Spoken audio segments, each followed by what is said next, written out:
ఈ చెయ్యి మీ భావములను ప్రకటనం చేస్తుంది. ఈ చెయ్యి మీ పాప పుణ్యములకు నిలయమై ఉంటుంది. ఈ చెయ్యి ఎన్ని రకాలుగా కదులుతోందో అన్ని పుణ్యపాపములు మీరు రోజు చేస్తున్నట్లే. ఒక్కటే గుర్తు. అందుకే సృష్టి మొత్తం మీద 3 ప్రాణులకే చెయ్యి, 4వ ప్రాణికి ఇంకా చెయ్యి లేదు. చేత్తో మాత్రమే అన్నం తిను అని వేదం చెప్తుంది. ఎందుకో తెలుసా అండి? అన్నం కానీ మీరు తినే ఏ పదార్థాన్ని కానీ ఉపకరణమును వాడి తినకూడదు. చెంచాలతో తినడం, ఫోర్కులతో తినడం మనకి సనాతన ధర్మంలో లేదు. ఎందుకు లేదో తెలుసా అండి? ఒక్కటే కారణం. ఈశ్వరుడు అరచేతి యందు అమృతాన్ని ఉంచుతాడు. అరచేతి యందు కుడి చెవి యందు అమృతం ఉంటుంది. పూజ చేసేటప్పుడు నవరంధ్రములలో ఎటువైపు నుంచైనా గాలి బయటికి వెడితే ఆ పూజ అక్కడితో పూర్తయిపోతుంది. ఆ తర్వాత చేసిన పూజ కింద లెక్క వేరు. అందుకని స్నానం చేసి వచ్చి మళ్ళీ ఆచమనం చేసి పూజ చేయాలి. ఇలా నేను ఎక్కడ చేస్తానండి అస్తమానం ఆచమనం అంటారని, కుడి చెవి యందు అమృతం ఉంటుంది. కుడి చెవి మీద ఇలా చేతితో మూస్తే వాడు మళ్ళీ స్నానం చేసి వచ్చి కూర్చుని పూజ చేసినట్టే లెక్క.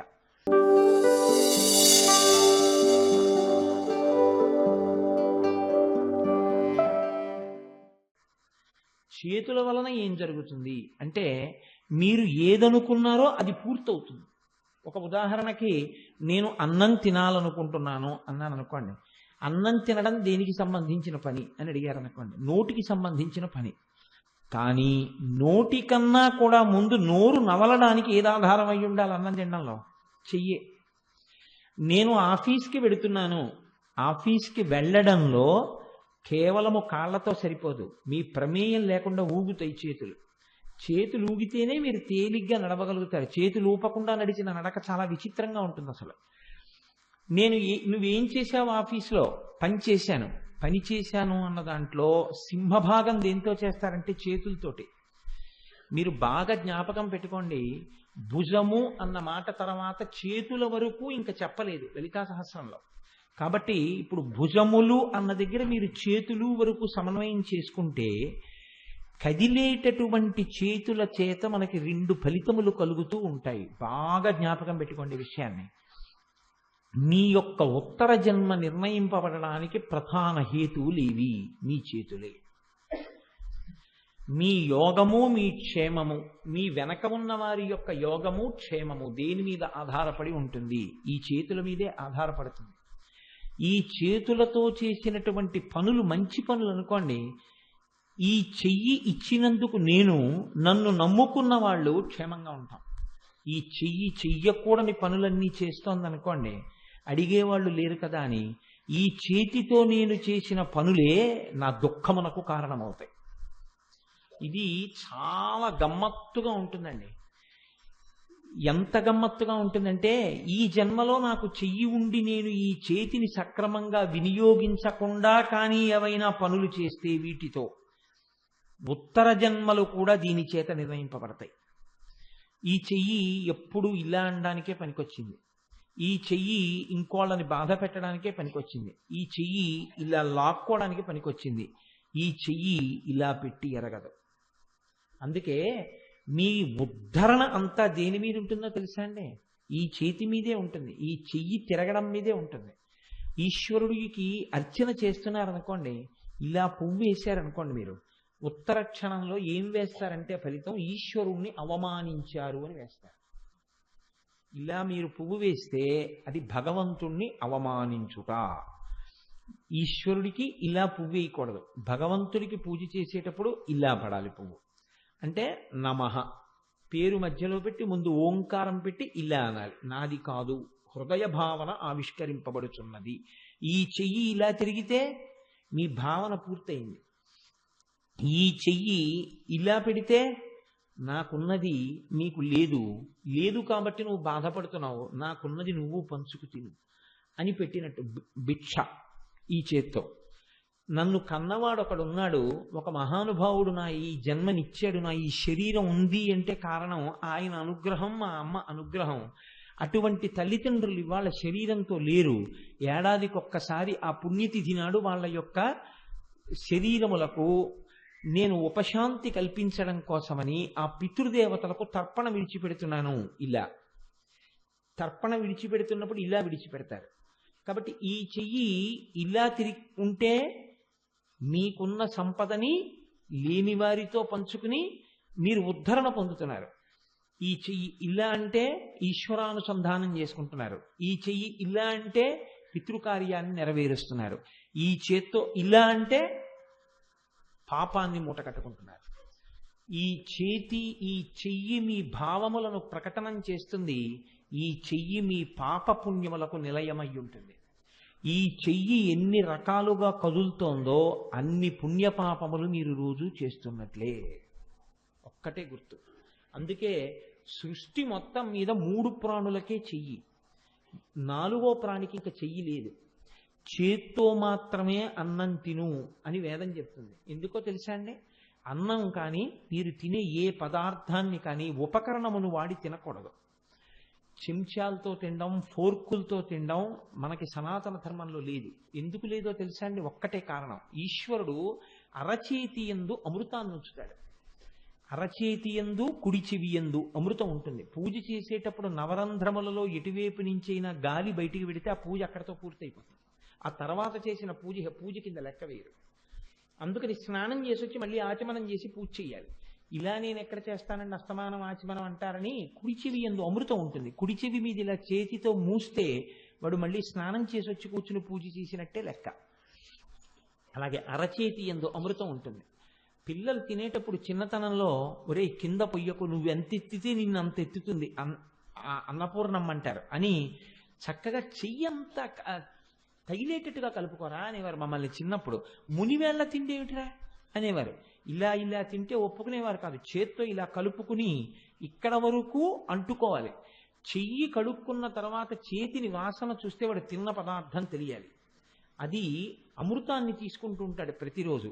ఈ చేయికి అంతటికీ అన్నం తగిలి తిన్నవాడికి మంచి బుద్ధి ఏర్పడుతుంది అంటుంది. మీరు చూడండి, నేను మీకు ఒక సత్యం చెప్తున్నాను, విమర్శించడం నా ప్రయోజనం కాదు.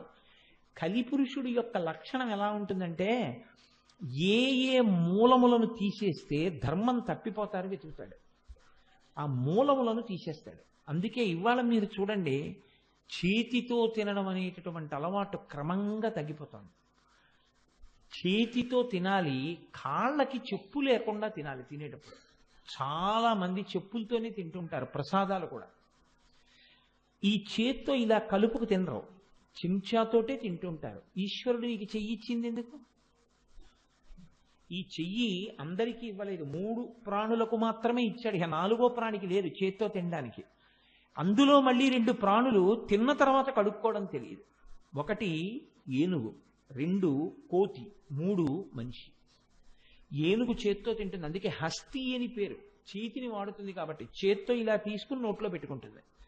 కోతి చేత్తో తీసుకుని చక్కగా ఇలా విప్పుకుని మనుషుల్లాగే తింటుంది. కానీ దానికి చేతులు కడుక్కోవడం రాదు. ఆ తర్వాత చేతులు కడుక్కోది. ఒక్క మనిషి తినే ముందు కడుక్కుంటాడు, తిన్నాక కడుక్కుంటాడు. చేతిని అంత జాగ్రత్తగా వాడుకో, ఈశ్వరుడు ఇచ్చాడు కాబట్టి. ఈ చేతి కదలికల యందు నీ పాపపుణ్యములున్నాయి. కాబట్టి శాస్త్రం ఏమందంటే ఈ చేతిని ఆభరణముతో ఉంచుతారు. ఒక ఆభరణం వేస్తారు. ఏమిటి ఆభరణం అంటే, పూర్వకాలంలో పురుషుల యొక్క ప్రతి వాళ్ళకి కూడా చేతికి ఒక కంకణం ఉండేది. ఎందుకు కంకణం అంటే, నా కుండలి, నా మకుటి, నా స్రగ్వి, నల్పభోగవాన్, నా హస్తాభరణం, చేతికి ఆభరణం ఉండేది. జ్ఞాపకం వస్తూ ఉంటుంది, దీంతో నేను జాగ్రత్తగా ఉండాలి అని. అందుకని దీనికి ఆభరణం వేశారు. ఆభరణం వేశారు అంటే ఇది పవిత్రమైనది, ఇది అలంకరింపబడినది. అలంకరింపబడినది అంటే దీన్ని నేను చాలా జాగ్రత్తగా వాడుకోవాలని గుర్తుకి దానికి ఒక కంకణం వేస్తారు. అందుకే ఆయన మహాపండితుడండి, లోకానికి ఉపకారం చేశాడంటే ఆయనకు ఒక స్వర్ణ కంకణం వేస్తారు. ఆయన చేతికి ఒక సింహతలాటం వేస్తారు. ఆయన ఒకసారి సింహతలాటం వేసుకున్నాడు అనుకోండి, ఆ చెయ్యి ఇలా చాపకూడదు. జీవితంలో ఇలా చెయ్యి చాపి బతకవలసిన రోజు ఉండకూడదు. అప్పుడే చేతికి సింహతలాటం వేసుకోవాలి. కాబట్టి అలా చేతికి ఆభరణం పెడతారు. ఈ చేతికి ఆభరణం పెట్టడం వెనకాతల ఉన్న ఉద్దేశ్యం, ఈ చేతితో సత్కర్మాచరణము మాత్రమే చెయ్యి. కాబట్టి చేసే కర్మకి సూచన చెయ్యి. ఈ చేతితో మీరు చేసినటువంటి కర్మలు మీరు మర్చిపోతారేమో కానీ ఈశ్వరుడు మర్చిపోడు. 3 కింద పెట్టుంచుతారు దాన్ని. అవే సంచితము, ఆగామి, ప్రారబ్ధము అని 3 ఉంటాయి. ఇది మీరు పట్టుకుంటే అమ్మవారి చేతిని ఎందుకు స్తోత్రం చేయాలో తెలుస్తుంది. సంచితము అంటే మీరు ఏ శరీరంలో ఉన్నా ఏదో చేస్తూనే ఉంటారు. పాపము పుణ్యము ఈ 2 వెళ్ళి పెద్ద కొండల్లా పడిపోయి ఉంటాయి, మనకి తెలియదు. కానీ నా ఖాతాలో పడి ఉంటుంది. అక్కడ పడి ఉంటే ఇందులోంచి ప్రారబ్ధము అంటే ఒక శరీరాన్ని ఇస్తారు. ఇచ్చినప్పుడు ఏం చేస్తారంటే బొత్తిగా పాపం అంతా తీసి నుదుటి మీద రాసేస్తే ఏడుస్తాడు ఇంకా ఉన్నన్నాళ్ళు. అలా ఏడిస్తే ఏముంటుందిలే, పాపం పంచేద్దాం, మధ్య మధ్యలో ఏదో కొంచెం హాస్యం జోడించినట్టు 4 సుఖాలు కూడా పెడదామంటాడు ఈశ్వరుడు. అప్పుడు పుణ్యాలు తీస్తాడు, పాపాలు తీస్తాడు. కొన్ని పుణ్యాలు కొన్ని పాపాలు అనుభవించమని పంపిస్తాడు శరీరాన్ని. అందుకే మనుష్యలోకంలో ఉన్నవాడు సుఖాన్ని దుఃఖాన్ని కూడా పొందుతాడు. మనిషి పుట్టినటువంటి వాడు సుఖ దుఃఖములు 2 కలగవో అని చెప్తే అబద్ధం అది. మనుష్య శరీరం అలాగే ఉంటుంది సుఖ దుఃఖాలతో. దేవతలైతే దుఃఖం లేకుండా సుఖంతోనే ఉంటారు. కిందకెళ్ళిపోయిన వాళ్ళైతే సుఖం లేకుండా దుఃఖంతోనే ఉంటారు. అది విభాగం, ఈశ్వరుడు శాస్త్రంలో విభాగం చేశాడు. కాబట్టి ఇప్పుడు ఇక్కడ మనం ఏవో కొన్ని సుఖాలు కొన్ని దుఃఖాలు అనుభవించడానికి, కొన్ని పాపాలు కొన్ని పుణ్యాలు అనుభవించడానికి ఈ శరీరంతో వచ్చాం. మీరు ఒక్క విషయం ఆలోచించండి, ఈ అనుభవించేటటువంటి దాన్ని ప్రారబ్ధము అంటారు. ఇది విడిచిపెట్టేసిన బాణం, ఇంకెవరు ఆపలేరు దాన్ని. అనుభవించేస్తాడు ఈ శరీరంలో. కానీ ఈ శరీరంలో ఉండగా ఎవడైనా భగవంతుణ్ణి పరమభక్తితో సేవించిన వాడైతే వాడికి అమ్మవారి అనుగ్రహంతో ఏమవుతుంది అంటే, ఇప్పటి వరకు కొన్ని కోట్ల జన్మలలో సంపాదించినటువంటి పాపపుణ్యములు అనబడేటటువంటి సంచితం దగ్ధమైపోతుంది. అంటే ఇంకక్కడ బ్యాలెన్సే ఉండదు, అంతా కాలిపోతుంది. కాలిపోతే ఇంకా మళ్ళీ కొత్తగా జన్మనెత్తవలసిన అవసరమే ఉంది. ఇది మొదట అసలు జన్మనెత్తవలసిన అవసరం లేని స్థితి దేనివల్ల వస్తుంది అంటే సంచితము దగ్ధం అవడం వల్ల వస్తుంది. ప్రారబ్ధము అనుభవించేస్తాడు. సంచితం లేనప్పుడు ఆగామిది, అందులోంచి తీస్తే కదా మళ్ళీ మీకు ఇంకో కొత్త జన్మ ఇవ్వడం. ఇంకా ఆగామి లేదు. సంచితము వలన ఆగామి పోయింది, ప్రారబ్ధం అనుభవించేశారు. సంచిత ఆగామి ప్రారబ్ధములు అయిపోయాయి. ఇంకిప్పుడు సుఖం, వాడికి పుణ్యము లేదు పాపము లేదు. పుణ్యం ఉన్నా దేవతగా రావాలి, పాపం ఉంటే తిరియకుగా రావాలి, పుణ్యపాపములు ఉంటే మనుష్యుడిగా రావాలి. 3 లేవు. ఎందుకు లేవు అంటే ఏది చేసినా వేదం ఏది చెప్పిందో అది చేస్తాడు, నేను చెయ్యలేదని ఈశ్వరుడికి ధారపోసేస్తాడు. ఇప్పుడు ఆయనకి పుణ్యమేది పాపమేది ఆయనకేం లేవు, 2 0. జ్ఞానాగ్ని దగ్ధ కర్మాణం. కాబట్టి ఇప్పుడు ఆయనకి ప్రారంధం అయిపోయే వరకు శరీరంలో ఉంటాడు. ప్రారంధం అయిపోతుంది రోజున ఆ శరీరాన్ని వదిలిపెట్టేస్తాడు. వదిలిపెట్టేసిన తర్వాత ఇంకా మళ్ళీ వస్తాడా? ఇహరాడు. ఇది మనం అనుభవించేదైతే ఈ సంచితము ఆగామి ప్రారబ్ధము లెక్క కట్టి కాల్చేది, ఈ జన్మలో ప్రారబ్ధాన్ని జ్ఞానంతో సాక్షిగా అనుభవింపచేసేది, మళ్లీ జన్మ ఎత్తనవసరం లేకుండా చూసేది ఏ చెయ్యి? ఇది అనుభవించే చెయ్యి అయితే, ఇది పాపపుణ్యాలు కూడబెట్టుకునే చెయ్యి అయితే, ఈ లెక్కలు కట్టి ఫలితాలు ఇస్తున్న చెయ్యేది, ఈ ఫలితాలను ఇచ్చి అనుభవింపచేస్తున్న చెయ్యేది. ఇలా మనం భక్తితో ఉంటే ఇంకా మళ్ళీ పుట్టవలసిన అవసరం లేనటువంటి జ్ఞానం ఇస్తున్న చెయ్యేది, ఆ చెయ్యి అమ్మవారి చెయ్యి. ఇప్పుడు మీరు పట్టుకున్నారో లేదో, ఆ చేతి కదలికలు మన విడుదలకు హేతువులు, ఆ చేతి కదలికలు మన సుఖములకు హేతువులు, ఆ చేతి కదలికలు మన పాపములను క్షమింపబడడానికి హేతువులు, ఈ చేతి కదలికలు ద్వంద్వములకు హేతువులు. పాపము పుణ్యము రెండిటికీ హేతువులు. ఇంత చెప్పిన నేను ఇంటికి వెళ్ళి ఎవరి మీద దెబ్బలాడి ఇలా అన్నాను అనుకోండి, అయిందంతే, నా ఖాతాలో పడింది పాపం. కాబట్టి మనస్సు అనేటటువంటి దాన్ని నిగ్రహించనంతసేపు ఇది చెయ్యవలసిందే ఉండదు, దీనికేం స్వాతంత్రం ఉండదు. మనస్సు ఎలా ప్రకోపం చెందితే ఇది ఎలా ఆడుతూ ఉంటుంది. ఇది అలా ఆడుతున్న కొద్దీ పాపం పుణ్యం పడుతూ ఉంటుంది. అలా పడకుండా మిమ్మల్ని ఎప్పుడూ నిభాయించి ఉంచేటట్టుగా మనస్సుని మార్చగలిగినటువంటి చెయ్యి ఏది ఉన్నదో లోకంలో, ఆ చెయ్యే అమ్మవారి చెయ్యి. ఇప్పుడు మీరు ఒకటి బాగా జ్ఞాపకం పెట్టుకోండి, గుర్తుపట్టండి. నేను ఒకటి చెప్తాను. అసలు మనం ఇందులో ఉన్నామంటే ఏది కారణం? ఆవిడ చెయ్యే. ఆవిడ చెయ్యే కదండి ప్రారంభం అనుభవించమని ఈ జన్మ ఇచ్చింది. ఈ క్షణంలో నేను కూర్చుని మీకు లలితా సహస్రం చెప్తున్నానంటే ఏ చేతి అనుగ్రహం? ఈ జన్మలో ఎన్ని కోట్ల జన్మల తర్వాతో బయట వాన పడుతున్నా అయ్యో తడిసిపోతామేమో అని కూడా చూసుకోకుండా మేము లలితా సహస్రం వినవలసిందే అని మీరు రాగలిగారంటే ఇవాళ ఏ చేతి అనుగ్రహం మీకు కలిగితే వచ్చి కూర్చున్నారు? ఆ చేతి అనుగ్రహం కలిగితే వచ్చి కూర్చున్నారు. మరి ప్రతి క్షణం మీకు దగ్గరగా ఉన్నది ఏ చెయ్యి అప్పుడు? ఆ చెయ్యి. మరి ఆ చేతిని మీరు ఎందుకు గుర్తించలేకపోయారు ఇన్నాళ్ళు? గుర్తించలేకపోబట్టి కదా ఇన్ని జన్మలు వచ్చాయి. అది గుర్తిస్తే ఆభరణంతో శోభించినట్టు, అది గుర్తించకపోతే ఆభరణ రహితమైనట్టు. ఆవిడ పెళ్ళవకముందు అలాగే ఉంది, పెళ్ళయ్యాక ఆవిడ అలాగే ఉంది. కానీ ఆవిడకి పెళ్ళైపోయిందని ఎలా తెలిసింది? మంగళసూత్రము చేత తెలిసింది. అలాగే ఇప్పుడు ఈయన అమ్మవారి యొక్క వైభవాన్ని గుర్తుపట్టాడని ఏమిటి? ఆ ఆభరణములను గుర్తుపడతాడు. అవి అలంకృతమై ఉన్నాయి. ఆ చేతులు నన్ను ఉద్ధరించే చేతులు, ఈ చేతులు జన్మలెత్తడానికి హేతువులైన చేతులు, ఈ చేతులు మళ్లీ జన్మనెత్తవలసిన అవసరం లేని రీతిలో పనిచేయాలంటే ఆ చేతుల అనుగ్రహం ఉండాలని సమన్వయం చేసుకుంటాడు. ఈ సమన్వయం రావడం జరిగితే అప్పుడు నిజంగా నీకు ఆ అమ్మవారి చేతులకు పెట్టిన భూషణముల గురించి నీకు తెలిసినట్టు. భూషణములంటే సౌందర్యమును పెంచుతాయి. సౌందర్యమును ఏవి పెంచుతాయో అవి భూషణములని పేరు. సౌందర్యాన్ని పాడు చేసేవి ఎవరు చేయించి పెట్టుకోరు కదండి. అలా ఎవరు పెట్టుకోరు. సనాతన ధర్మంలో సౌందర్య పోషకములుగానే ఆభరణములను వాడతారు తప్ప సౌందర్యమును పాడి చేసి భయం కొల్పే రీతిలో ఉండేటటువంటి వాటిని సనాతన ధర్మమునందు వాడరు. అందుకే అసలు మొన్నటి వరకు నాకు తెలిసి పరమ భయంకరమైనటువంటి కళ్ళజోళ్ళు కానీ అలాంటివి కూడా ఏమి ఉండేవి కావు. ఎందుకు ఉండేవి కావు అంటే మీ యొక్క రూపము అవతల వారికి ప్రసన్నంగా ఉండాలి, అవతల వారు సంతోషించేదిగా ఉండాలి చూడగానే. తప్ప కొంచెం భయం వేస్తోందండి అసలు ఆయన్ని చూడగానే అనేటట్టు నీ ఆభరణం కానీ నువ్వు కానీ ఉండకూడదు. అమ్మవారి ఆభరణముల చేత, ఆ భూషణముల చేత భుజములు శోభిస్తున్నాయంటే ఆవిడ భౌతికమైనటువంటి అందం కోసం అవి పెట్టుకున్నట్ట, లేకపోతే నీకు ఈ రహస్యం తెలియడం ఆవిడికి భూషణములైనట్ట?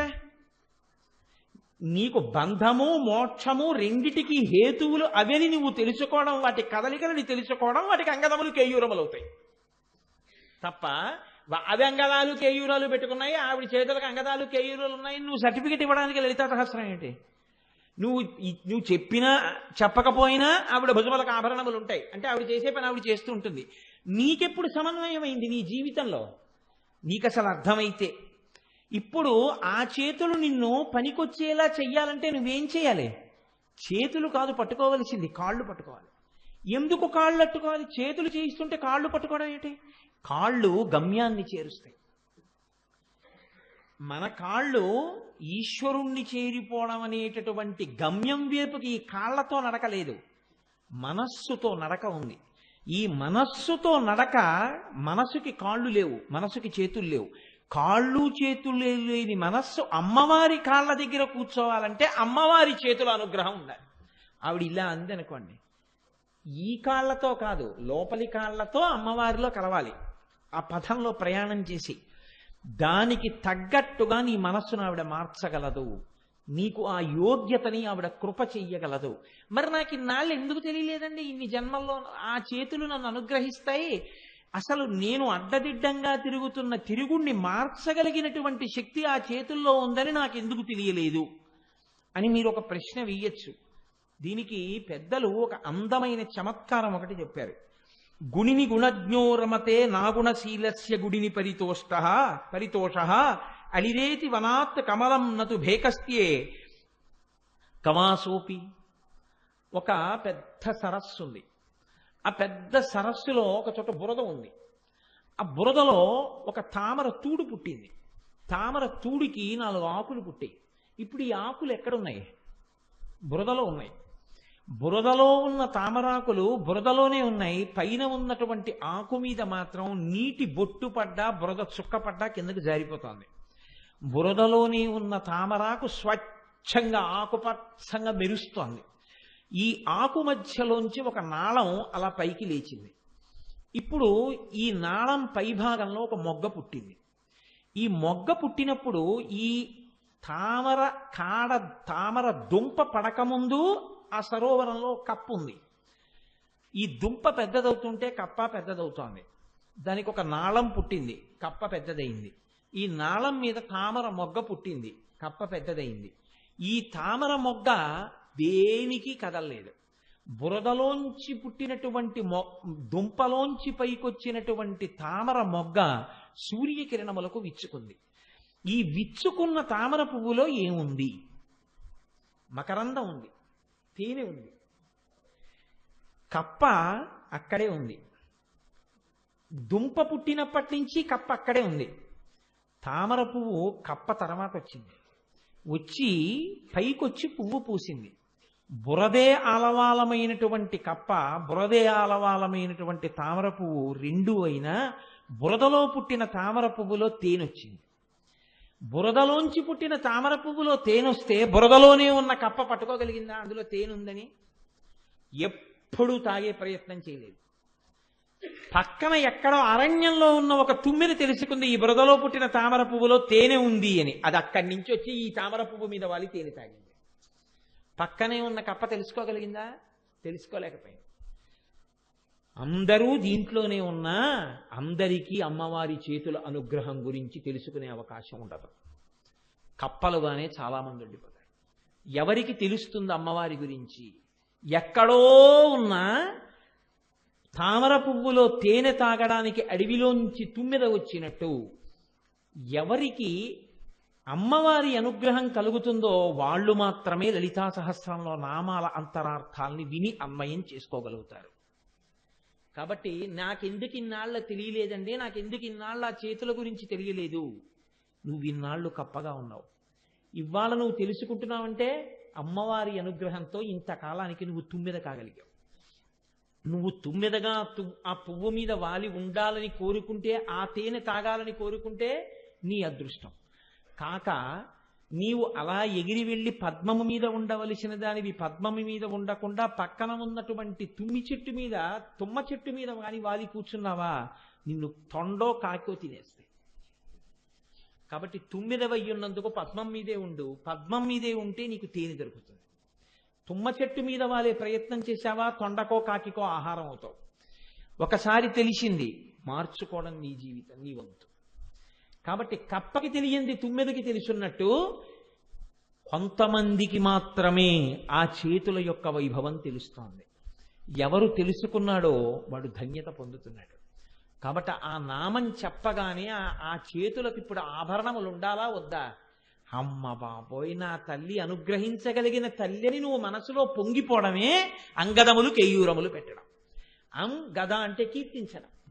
నువ్వు ఇది తెలుసుకుని మనసులో పొంగొస్తే అబ్బా ఏమి చేతులు నా తల్లి చేతులు, ఆ చేతుల అనుగ్రహం వదులుకునే ఇన్ని జన్మలు ఎత్తాను, ఆ చేతుల అనుగ్రహం కలిగిందా, హాయిగా నా తల్లి పాదముల నీడలో నా జీవితం చల్లగా సుఖంగా సంతోషంగా గడిచిపోయి నా తల్లిలో కలిసిపోతాను అని నువ్వు అనుకున్నావా?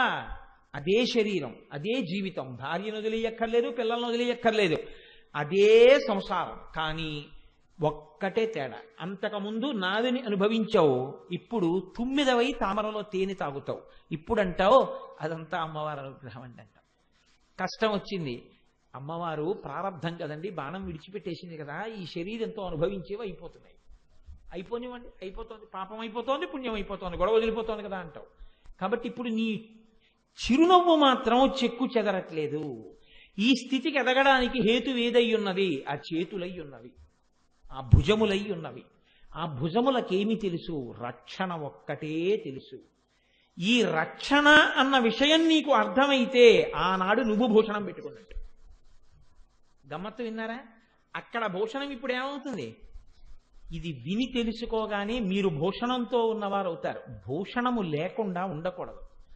అయితే మీరు నన్ను ఒక మాట అడగచ్చు, ఏమంటే ఒక్కొక్కసారి భూషణము లేకుండా ఉంటారు కదా, అప్పుడు పాపముతో ఉన్నట్టు లెక్క అని మీరు ఒకటి అడగచ్చు. ఒక ఉదాహరణకి మీకు నేను చెప్పాలి అంటే, నేను ఏ కారణం చేతనో ఈ ఉంగరాలు తీసేసి పక్కన పెట్టేసి, నా మెడలో ఉన్న రుద్రాక్షలు స్ఫటికమాల తీసి ఒక చోట పెట్టేసి నేను స్నానం చేయడానికి వెళ్ళాను అనుకోండి. అప్పుడు నా మీద ఏమీ భూషణములు లేవు కదా. అప్పుడు ఆ సమయమునందు ఒక్క పావుగంటో 10 నిమిషాలో నేను స్నానం చేస్తుండగా, ఏ నదిలోనో స్నానం చేస్తుంటే తేలిపోతాయి రుద్రాక్షలు ఇవి అని తీసేసాను అనుకోండి. పోనీ ఇస్తే ఏదో దొంగలు కొట్టేస్తారని ఉంగరాల వీధి ఇంట్లో పెట్టేసి వెళ్ళిపోయాను అనుకోండి. దర్భ ఒకటి పెట్టుకుందానిలే సంధ్యావందనం చేసేటప్పుడు అనుకుని వెళ్ళిపోయాను అనుకోండి. ఇప్పుడు నా శరీరము పాపభూయిష్టమైనట్ట? ఒక్కనాటికి కాదు. ఎందుకో తెలుసా అండి? ఉండవలసిన గొప్ప ఆభరణం ఒకటి నాకుంది. అదే పురుషుడికి యజ్ఞోపవీతం, స్త్రీకి మంగళసూత్రం. ఈ రెండు ఆభరణములు జీవిత పర్యంతము తీయబడవు, అలాగే ఉంటాయి. కాబట్టి నిత్యము నువ్వు వాటితో ఉంటావు. ఇవి ఈశ్వరానుసంధానమునకు పనికొచ్చేవి, ఇవి బాహ్యాలంకారాలు కావు. గాయత్రి దేనికి చిహ్నం అంటే నిరంతర బ్రహ్మ సమన్వయానికి గుర్తు. మంగళసూత్రం దేనికి గుర్తు అంటే నిరంతరము నేను సువాసిని అని ఆయన వైభవానికి బతకాలి అనేటటువంటి మంగళత్వానికి గుర్తు. ఈ రెండు గుర్తులు సహజముగా భూషణములై ఉన్నాయి. అందుకే మగవాడికి యజ్ఞోపవీతం ఉంటే ఆడదానికి లేదని బెంగ పెట్టుకోకుండా మంగళసూత్రం వేయించాడు. కనుక ఈ ఆభరణములు ఉన్నట్టే ఉండవలసిన గొప్ప ఆభరణం ఒకటి ఉంది లోకంలో. ఏది ఆ ఆభరణము? అసలు అమ్మవారి ఆభరణాల గురించి నువ్వు తెలుసుకోవడమే నీకు పెద్ద ఆభరణం. ఇది తెలియనంతసేపు ఆ విద్య ఏ విద్య అని అడిగారు. పొట్టకూటికి పనికొచ్చే విద్యే తప్ప ఆత్మోన్నతికి పనికొచ్చే విద్య కాదని చెప్పారు. దానివల్ల ఏమవుతుంది అంటే ఇంకొంచెం మంచి అన్నం తింటాడు, కొంచెం మంచి పదార్థాలు తింటాడు, కాస్త జీడిపప్పు ఎక్కువ వేసుకుంటాడు. అందరూ మామూలుగా పడుకుంటే ఆయన ఏసీలో పడుకుంటాడు. ఒక ఆయన ఆటోలో పెడితే ఆయన కారులో పెడతాడు. ఆయన గమ్యమే చేరుతాడు, ఈయన గమ్యమే చేరుతాడు. ఆయన పడుకుంటాడు, ఈయన పడుకుంటాడు. కాకపోతే ఆయన దోమల్ని కొట్టుకుంటాడు, ఈయన ప్రశాంతంగా పడుకుంటాడు. అంతే తేడా, ఇద్దరూ బతుకుతారు. కానీ ఎవడు అమ్మవారి ఆభరణములను గురించి బాగా తెలుసుకుంటున్నాడో, అమ్మవారి యొక్క అవయవముల రహస్యం తెలుసుకుంటున్నాడో, అటువంటి వాడికి తాను భూషణములు పొందుతున్నాడు. ఏదా భూషణం అని అడిగారు. ఆ భూషయే విద్య అన్నాడు. మీకు తెలియకుండానే జీవితంలో కొన్ని భూషణాలు ఉంటాయి, నిన్ను రక్షించే భూషణములు కొన్ని ఉన్నాయన్నారు. ఏవా భూషణములు అని అడిగారు. అడిగితే మాతా సమన్నాస్తి శరీర పోషణం. ఈ శరీరాన్ని పోషించడం విషయంలో అమ్మ కన్నా గొప్పది లోకంలో లేదు. అమ్మ కన్నా గొప్ప ఉపమానం ఎప్పుడూ చెప్పకూడదు. ఈ శరీరాన్ని పోషించడంలో పొరపాటున కూడా భార్యకి పెద్ద స్థానం లేదు. అంటే భార్యాస్థానాన్ని నేను కించపరిచానని మీరు అనుకుంటున్నారేమో. ఒక్కనాటికి కాదు. నా భార్య కన్నా నా తల్లిని నేను ఎక్కువ చెప్తున్నప్పుడే నా భార్య నా బిడ్డలకి తల్లిగా కీర్తిని పొందుతోందా లేదా మీరు నాకు చెప్పండి. నా శరీరాన్ని పోషించడంలో నా భార్య కన్నా నా తల్లి గొప్పది అని నేను పెద్దపీట వేసి ఎప్పుడు చెప్తున్నానో ఆ క్షణంలోనే నా భార్య నా బిడ్డలకి తల్లిగా, ఆమె కూడా నా భార్యగా కన్నా నా బిడ్డల యొక్క తల్లిగా ఆవిడ పెద్ద స్థానమును పొంది ఉన్నది, అగ్రపూజ పొంది ఉన్నది. నేను ఆవిడని అవమానం చేసింది ఎక్కడుంది అసలు? అర్థం చేసుకుంటే ఏమీ లేదు. కాబట్టి మాతా సమన్నాస్తి శరీర పోషణం. అమ్మ కన్నా ఈ శరీరాన్ని పోషించేటటువంటిది లోకంలో లేదు. కాబట్టి నిజానికి పోషణలో భూషణం అమ్మ. అలాగే చింతా సమన్నాస్తి శరీర శోషణం. శరీరాన్ని పాడు చేసేసేయడంలో, ఇలా ఖేద పెట్టేయడం విషయంలో, చెమట పట్టించేయడం విషయంలో, నిరాశ నిస్పృహలకి లోను చేయడం విషయంలో చింత కన్నా గొప్ప శత్రువు లేదు. భార్యా సమన్నాస్తి శరీర తోషణం. ఈ శరీరానికి సుఖాన్ని ఇవ్వడానికి, తుష్టిని ఇవ్వడానికి, సుఖము తుష్టి రెండింటిని కల్పించడానికి భార్య కన్నా గొప్ప సాధనం లేదు. విద్యా సమన్నాస్తి శరీర భూషణం. ఎవరు విద్యని కలిగి ఉన్నాడో దాన్ని మించినటువంటి భూషణం శరీరానికి ఇంకోటి ఉంటుంది. నువ్వు ఎవరివై ఉన్నావు, ఏ కులంలో పుట్టావు, ఏ జాతిలో పుట్టావు, ఇది కాదు.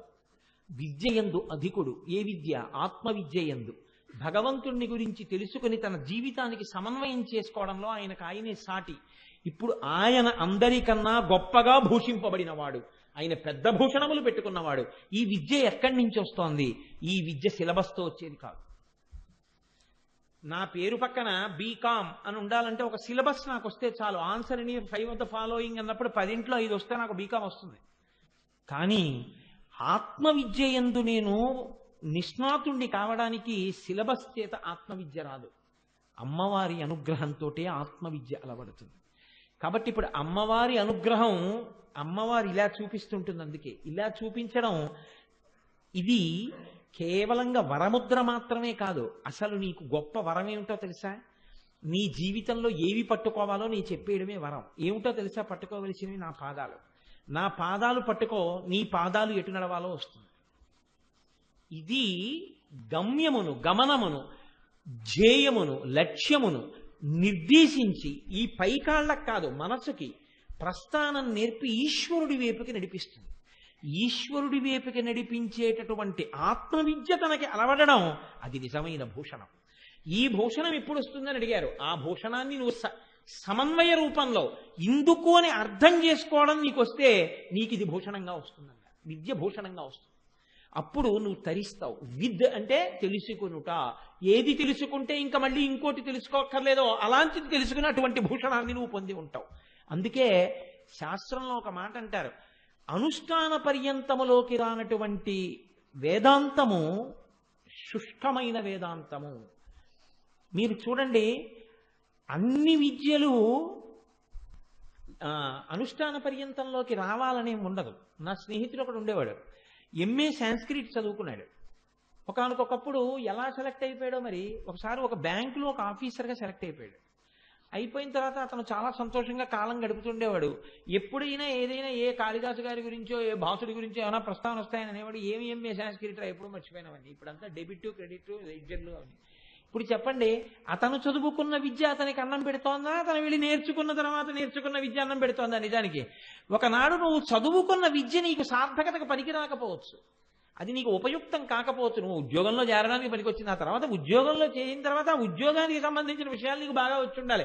అప్పుడు ఎప్పుడో నాకు గోల్డ్ మెడల్ ఉందండి, ఇప్పుడు నేను పని చేయనండి అంటే ఒప్పుకోరు. కాబట్టి ఒక్కొక్కసారి విద్యల్లో సమన్వయం లోపిస్తుంది. ఆత్మవిద్య అలా కాదు. అమ్మవారి అనుగ్రహంగా వచ్చిన ఆత్మవిద్య ఏది ఉందో అది నిజమైన విద్య. అది నిజంగా నిన్ను ప్రస్థానం చేర్చగలిగిన విద్య. అది నిన్ను చేరుస్తుంది, నిన్ను నమ్ముకున్న వాళ్ళని చేరుస్తుంది. కాబట్టి ఈ విద్య భూషణంగా ఎప్పుడు వస్తుంది అంటే అమ్మవారి భూషణానికి సమన్వయం ఏమిటో నీకు తెలిసినాడు వస్తుందన్నాడు. లేనినాడు నీకు రాదు. అమ్మవారి యొక్క చేతులకు ఉన్న ఆభరణముల యొక్క సమన్వయం మాకు ఎలా బాగా తెలుస్తుంది అని అడిగారు. ఒక్క విషయం నువ్వు బాగా జ్ఞాపకం పెట్టుకో, పెద్ద వేదాంతం అక్కర్లేదు, నీకు అర్థమైపోతుందన్నారు. అమ్మ నీకేం చేస్తోంది అంటే ఏం చెప్పాలి మీరు? నాకు జన్మనిచ్చిందండి, అమ్మ నన్ను కడుపులో పెరగడానికి అవకాశం ఇచ్చిందండి. అమ్మ కడుపులో పెరగడం, నిన్ను రక్షించడం, పిండం బయట ఎక్కడ ఉంటే పిల్లి ఎత్తుకుపోతుంది. అమ్మ కడుపులో పెట్టుకుంది కాబట్టి ఆ పిండం ఉంది. ఆ పిండానికి అమ్మ అన్నం పెట్టింది, తను తిన అన్నంలో భాగం పెట్టింది, పిండం పెరిగింది. అమ్మ ఊపిరిలోంచి ఊపిరి పోసుకుంది, ఇవన్నీ రక్షణే. బయటికి వచ్చాడు, అమ్మ పాలిచ్చింది, రక్షించింది. మలమూత్రములను తనవి తాను తీసుకోలేకపోయాడు, అమ్మ తీసింది, రక్షించింది. తప్పటడుగులు వేశాడు, అమ్మ చెయ్యిచ్చి నడిపించింది, రక్షించింది. తను ఎప్పుడు నిద్రపోవాలో తెలియదు, అమ్మ పడుకోపెట్టి నిద్రపుచ్చి ఏవీ కరవకుండా రక్షణ పెట్టింది, రక్షించింది. తను జడుచుకున్నాడు, అమ్మ విభూతి పెట్టి కాపాడింది. తను ఉలిక్కి పడుతున్నాడు, అమ్మ తన గుండెల్లోకి చేర్చుకుని బెంగ పెట్టుకుని భయపడనవసరం లేకుండా రక్షణనిచ్చి అమ్మ గుండెల్లో తలపెట్టుకుని హాయిగా నిద్రపోయేటట్టుగా పడుకోపెట్టింది. వాడు ఎందుకో కొన్ని అవయవములలో కొద్దిగా బలహీనంగా ఉన్నాడు అని అమ్మకు అనిపించింది. అమ్మ ఉపవాసం చేసి అభిమంత్రించి రుద్రాక్ష తెచ్చి కట్టింది, అమ్మ రక్షించింది. అమ్మ అన్న మాటకు అర్థం రక్షణ ఒక్కటి. అమ్మ అన్న మాటకి రక్షణ తప్ప భక్షణ తెలియదు. అమ్మకి తినడం తెలియదు, అమ్మకి తినిపించడమే తెలుసు, అమ్మకి రక్షించడమే తెలుసు. అమ్మకి రక్షించడమే తెలుసు అని నువ్వు అనుకుంటే నిన్ను పెంచినటువంటి అమ్మ పెంచడం అంతా రక్షించడం అంతా చేతులతోటే ఉంది. పాలు అమ్మ స్తన్యములలోంచి ఇచ్చినా ఎత్తి పడుకోబెట్టుకున్నది చేతులతోనే కదా. అందుకని నీ రక్షణ అంతా అమ్మ చేతులతో చేసినట్టే అమ్మ కూడా రక్షణ అంతా చేతులతోనే చేస్తోంది. నీ అజ్ఞానాన్ని అమ్మ క్షమించడం రక్షణ అయితే నువ్వు ఇన్నాళ్ళ చేతుల వైపుకు చూడకపోయినా ఇప్పుడు చూడడం తెలిసి నువ్వు వైక్లభ్యాన్ని పొందుతున్నా ఇంకా నిన్ను దగ్గరికి లాక్కోవాలని ఆ చేత్తోనే పట్టుకుని దగ్గరికి లాగుతోంది. నువ్వు ఇలా దూరంగా పోదామంటే ఆవిడ ఇంకా గట్టిగా పట్టుకు లాగుతోంది దగ్గరికి. వద్దు, రా రా రా అని లాగుతోంది. ఈ లాగడం ఆ చేతులతో లాగుతోంది కాబట్టి ఆ చేతులకి క్షమించడం తెలుసు, ఆ చేతులకి కన్నీళ్లు తుడవడం తెలుసు, ఆ చేతులకి రక్షించడం తెలుసు, ఆ చేతులకి నీ కోరికలు తీర్చడం తెలుసు, ఆ చేతులకి నీ ప్రస్థానం ఎటుండాలో చూపించే కాళ్ళు చూపించడం తెలుసు. ఇప్పుడు ఆ చేతుల కన్నా రక్షకత్వం లోకంలో ఎక్కడుంది? ఈ రక్షకత్వం కలిగిన చేతులు అని మీరు గుర్తెరగాలని మహాపురుషులైనటువంటి వారు తాము అనుభవించినటువంటి విషయాల్ని అరమరిక లేకుండా గ్రంథస్థం చేశారు. మీకు నేను ఒక్క ఉదాహరణ చెప్తాను, కొంచెం జాగ్రత్తగా పట్టుకోగలిగితే. లోకంలో ఎవడైనా తన గొప్ప చెప్పుకుంటాడు, నేను ఇంతవాణ్ణండి, నేను అంతవాణ్ణండి అని చెప్తాడు. తన జీవితంలో తాను భంగపడ్డ విషయాలు, తాను తప్పు చేసిన విషయాలు చెప్పడం. ఎవడు చెప్తాడో తెలుసా అండి? ఎవడు మహాత్ముడో వాడు ఒక్కడే చెప్తాడు. ఎందుకని చెప్తాడంటే, అసలు తప్పు చెయ్యని వాడికి ఒప్పు గొప్ప ఎప్పుడు తెలుసు. కాబట్టి నేను తప్పు చేశానని చెప్పుకుంటాడు, నేను తప్పు చెయ్యబోయానని చెప్పుకుంటాడు. అది చూసిన వాళ్ళు లేరు, లేకపోయినా ఆయన చెప్పేసుకుంటాడు. నాకు ఒక్కొక్కసారి మహాత్మా గాంధీ గారి జీవిత చరిత్ర చదువుతుంటే ఆశ్చర్యంగా ఉంటుంది. ఇవాళ జీవిత చరిత్రలు అంటే ఏమిటంటే, అసలు ఆవిష్కరణ జరగకముందే పెద్ద పెద్ద వివాదములకు హేతువులేవో అవి. పనికి మాలినటువంటి చర్చలు మహాత్ముడు హే రామ్ అన్నాడా అనలేదా?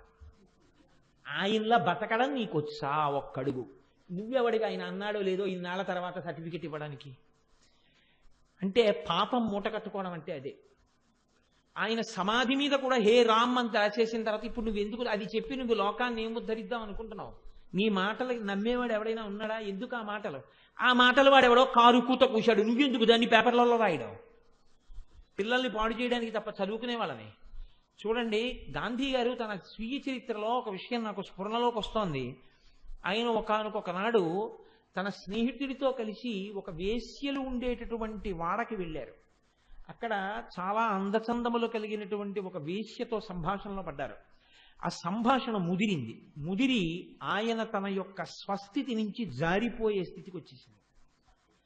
పక్కన ఉన్న స్నేహితుడు చూశాడు, అతను అక్కడ తప్పు చేయడానికే వచ్చాడు అతను. కానీ ఆయనకి గాంధీ గారు తప్పు చేయడం ఇష్టం లేదు. ఎందుకంటే గాంధీ గారు అమ్మకి ప్రమాణం చేసి ఆఫ్రికా వచ్చారన్న విషయం ఆయనకి తెలుసు. అతను నిలదీశాడు, నీ మాటలు చూస్తుంటే ఏ క్షణంలోనైనా నువ్వు జారిపోవడానికి సిద్ధంగా ఉన్నావు. జారిపోయిన ఉత్తర క్షణంలో గాంధీ ఒకటి గుర్తుపెట్టుకో, ఇక నీ జీవితంలో నువ్వు ఈ శరీరం ఉండగా అమ్మకి ఇచ్చిన మాట నిలబెట్టానన్న మాట మాత్రం నువ్వు అనలేవు. అలా జీవితాంతం అనిపించుకోవాలంటే ఒక్క క్షణం ఇక్కడ ఉండకు, లేచెళ్ళిపో అన్నాడు. గాంధీ గారిని వీప్ మీద ఎవరో కొరడాతో కొట్టినట్టు అనిపించి లేచి బస్సు ఎక్కి వెళ్ళిపోయారు. అలా నేను వెళ్ళిపోయాను కాబట్టి తప్పు చెయ్యలేదని రాసుకున్నాను. ఇది గాంధీ గారు రాసుకోక్కర్లేదు, ఎవరికీ తెలియదు. ఆయన మహాత్ముడు కాబట్టి రాసుకున్నారు.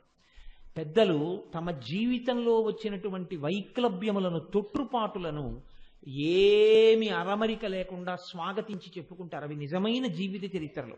అవి ఇంట్లో ఉండాలి, తాను చదవాలి, పిల్లలతో చదివించాలి. ఒక భోజనం చేస్తున్నప్పుడో పలహారం చేస్తున్నప్పుడో వాటి గురించి చర్చించాలి. చూడరా జీవితాలు అని.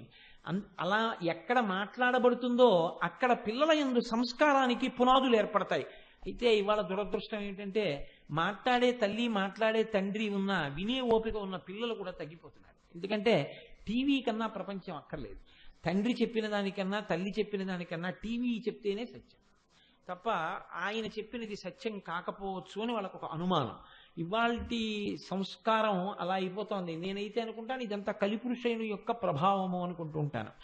కాబట్టి చూడండి, మహాత్ముడైనటువంటి వ్యాసుడు భంగపడ్డాడు. వ్యాసుడి కన్నా గొప్పవాడు ఉన్నాడండి లోకంలో. వ్యాసుడంటే అష్టాదశ పురాణ కర్త.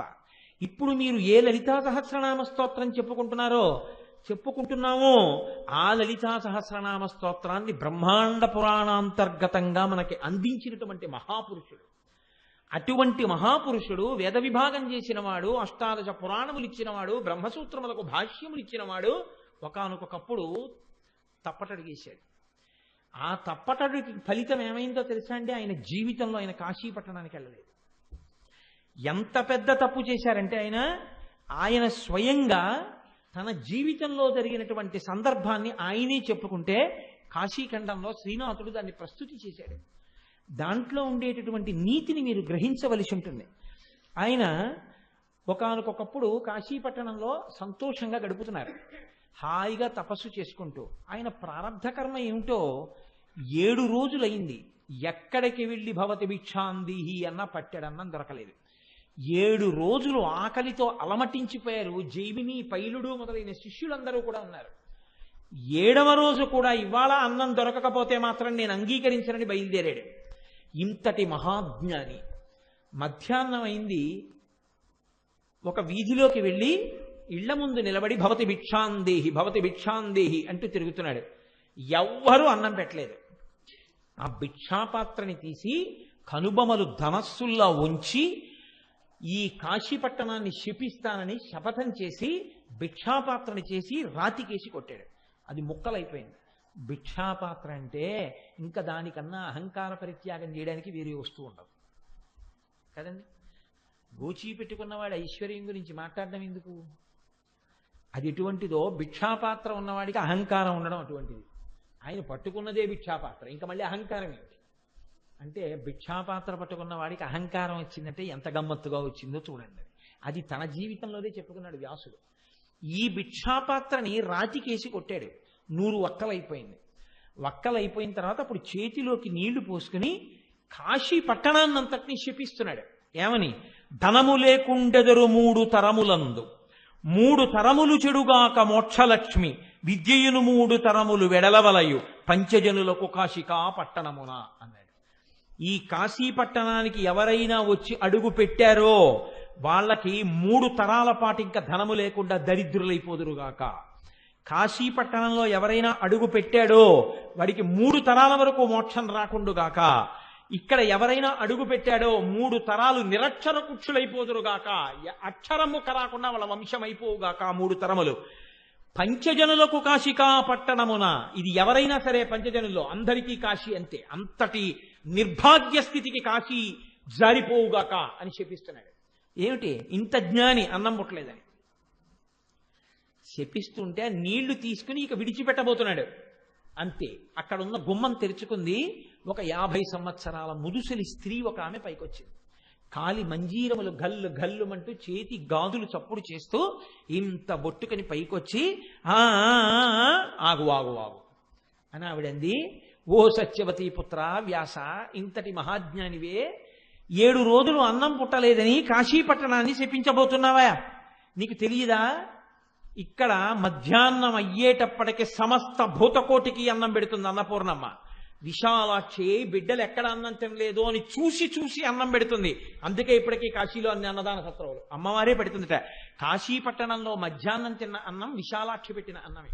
అందుకే అన్నపూర్ణాష్టకంలో శ్లోకం చెప్పకుండా కాశీలో అన్నం అసలు తినకూడదు. న్యాయానికైతే ఇంట్లో అయినా అంతే. ఒక్కసారి ఆ అన్నపూర్ణాష్టకంలో ఒక్క శ్లోకమైనా చదువుకుని మనం అప్పుడు జ్ఞానవైరాగ్య సిద్ధ్యర్థం భిక్షాం దేహీ చ పార్వతీ మాతా చ పార్వతీదేవి పితాదేవో మహేశ్వర బాంధవ శివభక్తాశ్చ స్వదేశో భువనత్రయం అని శంకర భగవత్పాదులు అంటారు. చక్కగా చదువుకుని మనం అప్పుడు అన్నం తినవలసి ఉంటుంది. అటువంటి కాశికా పట్టణంలో మధ్యాహ్నం అన్నం ఎవరు పెడతారో నీకు తెలీదా వ్యాస? ఇక్కడ ఉన్న సమస్త పిపీలికాది పర్యంతమనకు మధ్యాహ్నం వేళలో అన్నం పెట్టేది నేనే, ఏ రూపంలో పెట్టినా. శ్రీ విశాలాక్షి బంగారు తెడ్డునందు అమృతపాయ సమసగున భ్యాగతులకు కాశికాపురి మధ్యాహ్న కాలమనగా వినియు నెరుగవి ఆతిథ్య వేళలందు. మధ్యాహ్నం అయ్యేటప్పటికే అన్నపూర్ణం ఇక్కడ అన్నం పెడుతుంది. నీకు తెలియదా వ్యాసాయి విషయం?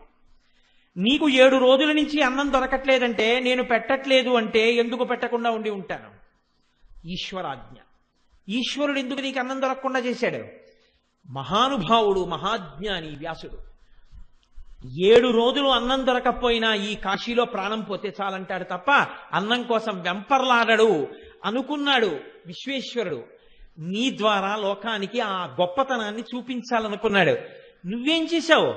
భిక్ష లేదని ఇంత కోపింతురయ్యా, కాశికాపట్టణమున కానినేయ్య, నీ మనశ్శుద్ధి తెలియంగా నీలకంఠుడింత చేసెనుగాక. ఇదేమి భ్రాంతి? నీలకంఠుడు మహానుభావుడు శంకరుడు నిన్ను పరీక్ష చేయడం కోసమని అన్నం దొరకకుండా చేశాడు తప్ప ఇక్కడ మధ్యాహ్నం అయ్యేటప్పటికి అన్నం పెట్టడానికి నేను లేనయ్యా. అటువంటిది కాశికా పట్టణాన్ని శపించేద్దాం అనుకుంటున్నావా? పరమశివుడు ఎంత కోపిస్తాడో తెలుసుకున్నావా? సరే వెళ్ళి గంగానదిలో స్నానం చేసి అభిషేకం చేసుకుని రా భోజనానికి వడ్డిస్తానంది. ఆవిడే విశాలాక్షి, ఆవిడే అన్నపూర్ణ అని గ్రహించలేకపోయాడు ఇంతటి వ్యాసుడు. దేని మీద? అన్నం మీద భ్రాంతితో. తనే చెప్పుకున్నాడు. వెళ్ళాడు, గంగలో స్నానం చేశాడు, అభిషేకం చేసుకున్నాడు, కడుపు నకనకలాడిపోతోంది. వచ్చాడు. మీరు కాశీఖండం చదివితే తెల్లబోతారు. ఒక్క తాలింపు వాసన లేదు, ఒక పోపు వాసన లేదు, ఓ కూరగాయలు తరిగిన సందర్భం లేదు, ఎక్కడ ముచికలు కనపట్టం లేదు, వేడి లేదు, పొగ లేదు, వండుతున్న పాత్రలు లేవు, చప్పుళ్ళు లేవు. ఓహో, ఈ యువతి మోసం చేసింది రామన్ని. ఈమెని కూడా శపించవలసి ఉంటుందా ఏం అనుకున్నాడు. ఆవిడంది, వచ్చారా భోజనానికి, రండి కూర్చోండి. అందరూ కూర్చున్నారు శిష్యులతో కలిసి. కూర్చున్న తర్వాత అమ్మవారంది తన పక్కన ఉన్నటువంటి పరిచారికలు కొంతమంది స్త్రీలను పిలిచి, పోషిరా ఎల్లవారికి అపోషణములు ఆరగింపుడు లెండు మీకమృతమస్తు పొద్దుపోయను జుండని బుజ్జగించి మ్రొక్కి అంజలి ఎత్తి అమ్ముదుకపనతి. వృద్ధురాల్లా కనపడుతున్నటువంటి ఆ ఆడావిడ తన చుట్టూ ఉన్న స్త్రీలను పిలిచి, వీళ్ళకి ఆపోషణం వేయండి అంది. వేసిన తర్వాత ఏం లేవు విస్తట్లో, నీళ్లు చుట్టూ తిప్పుతారు ఆపోషణం అని. ఆ నీళ్లు వేశారు చేతిలో. ఆవిడంది, అమృతమస్తు, మీ కడుపులు నిండుగాక, మీకు సమస్త పదార్థములు లభించుగాక, ఇప్పటికే ఆలస్యమైంది, కడుపు నిండా భోజనం చేయండి అంది. ఉత్యాకుంది, చేతిలో నీళ్లు పోశారు ఆపోషణం.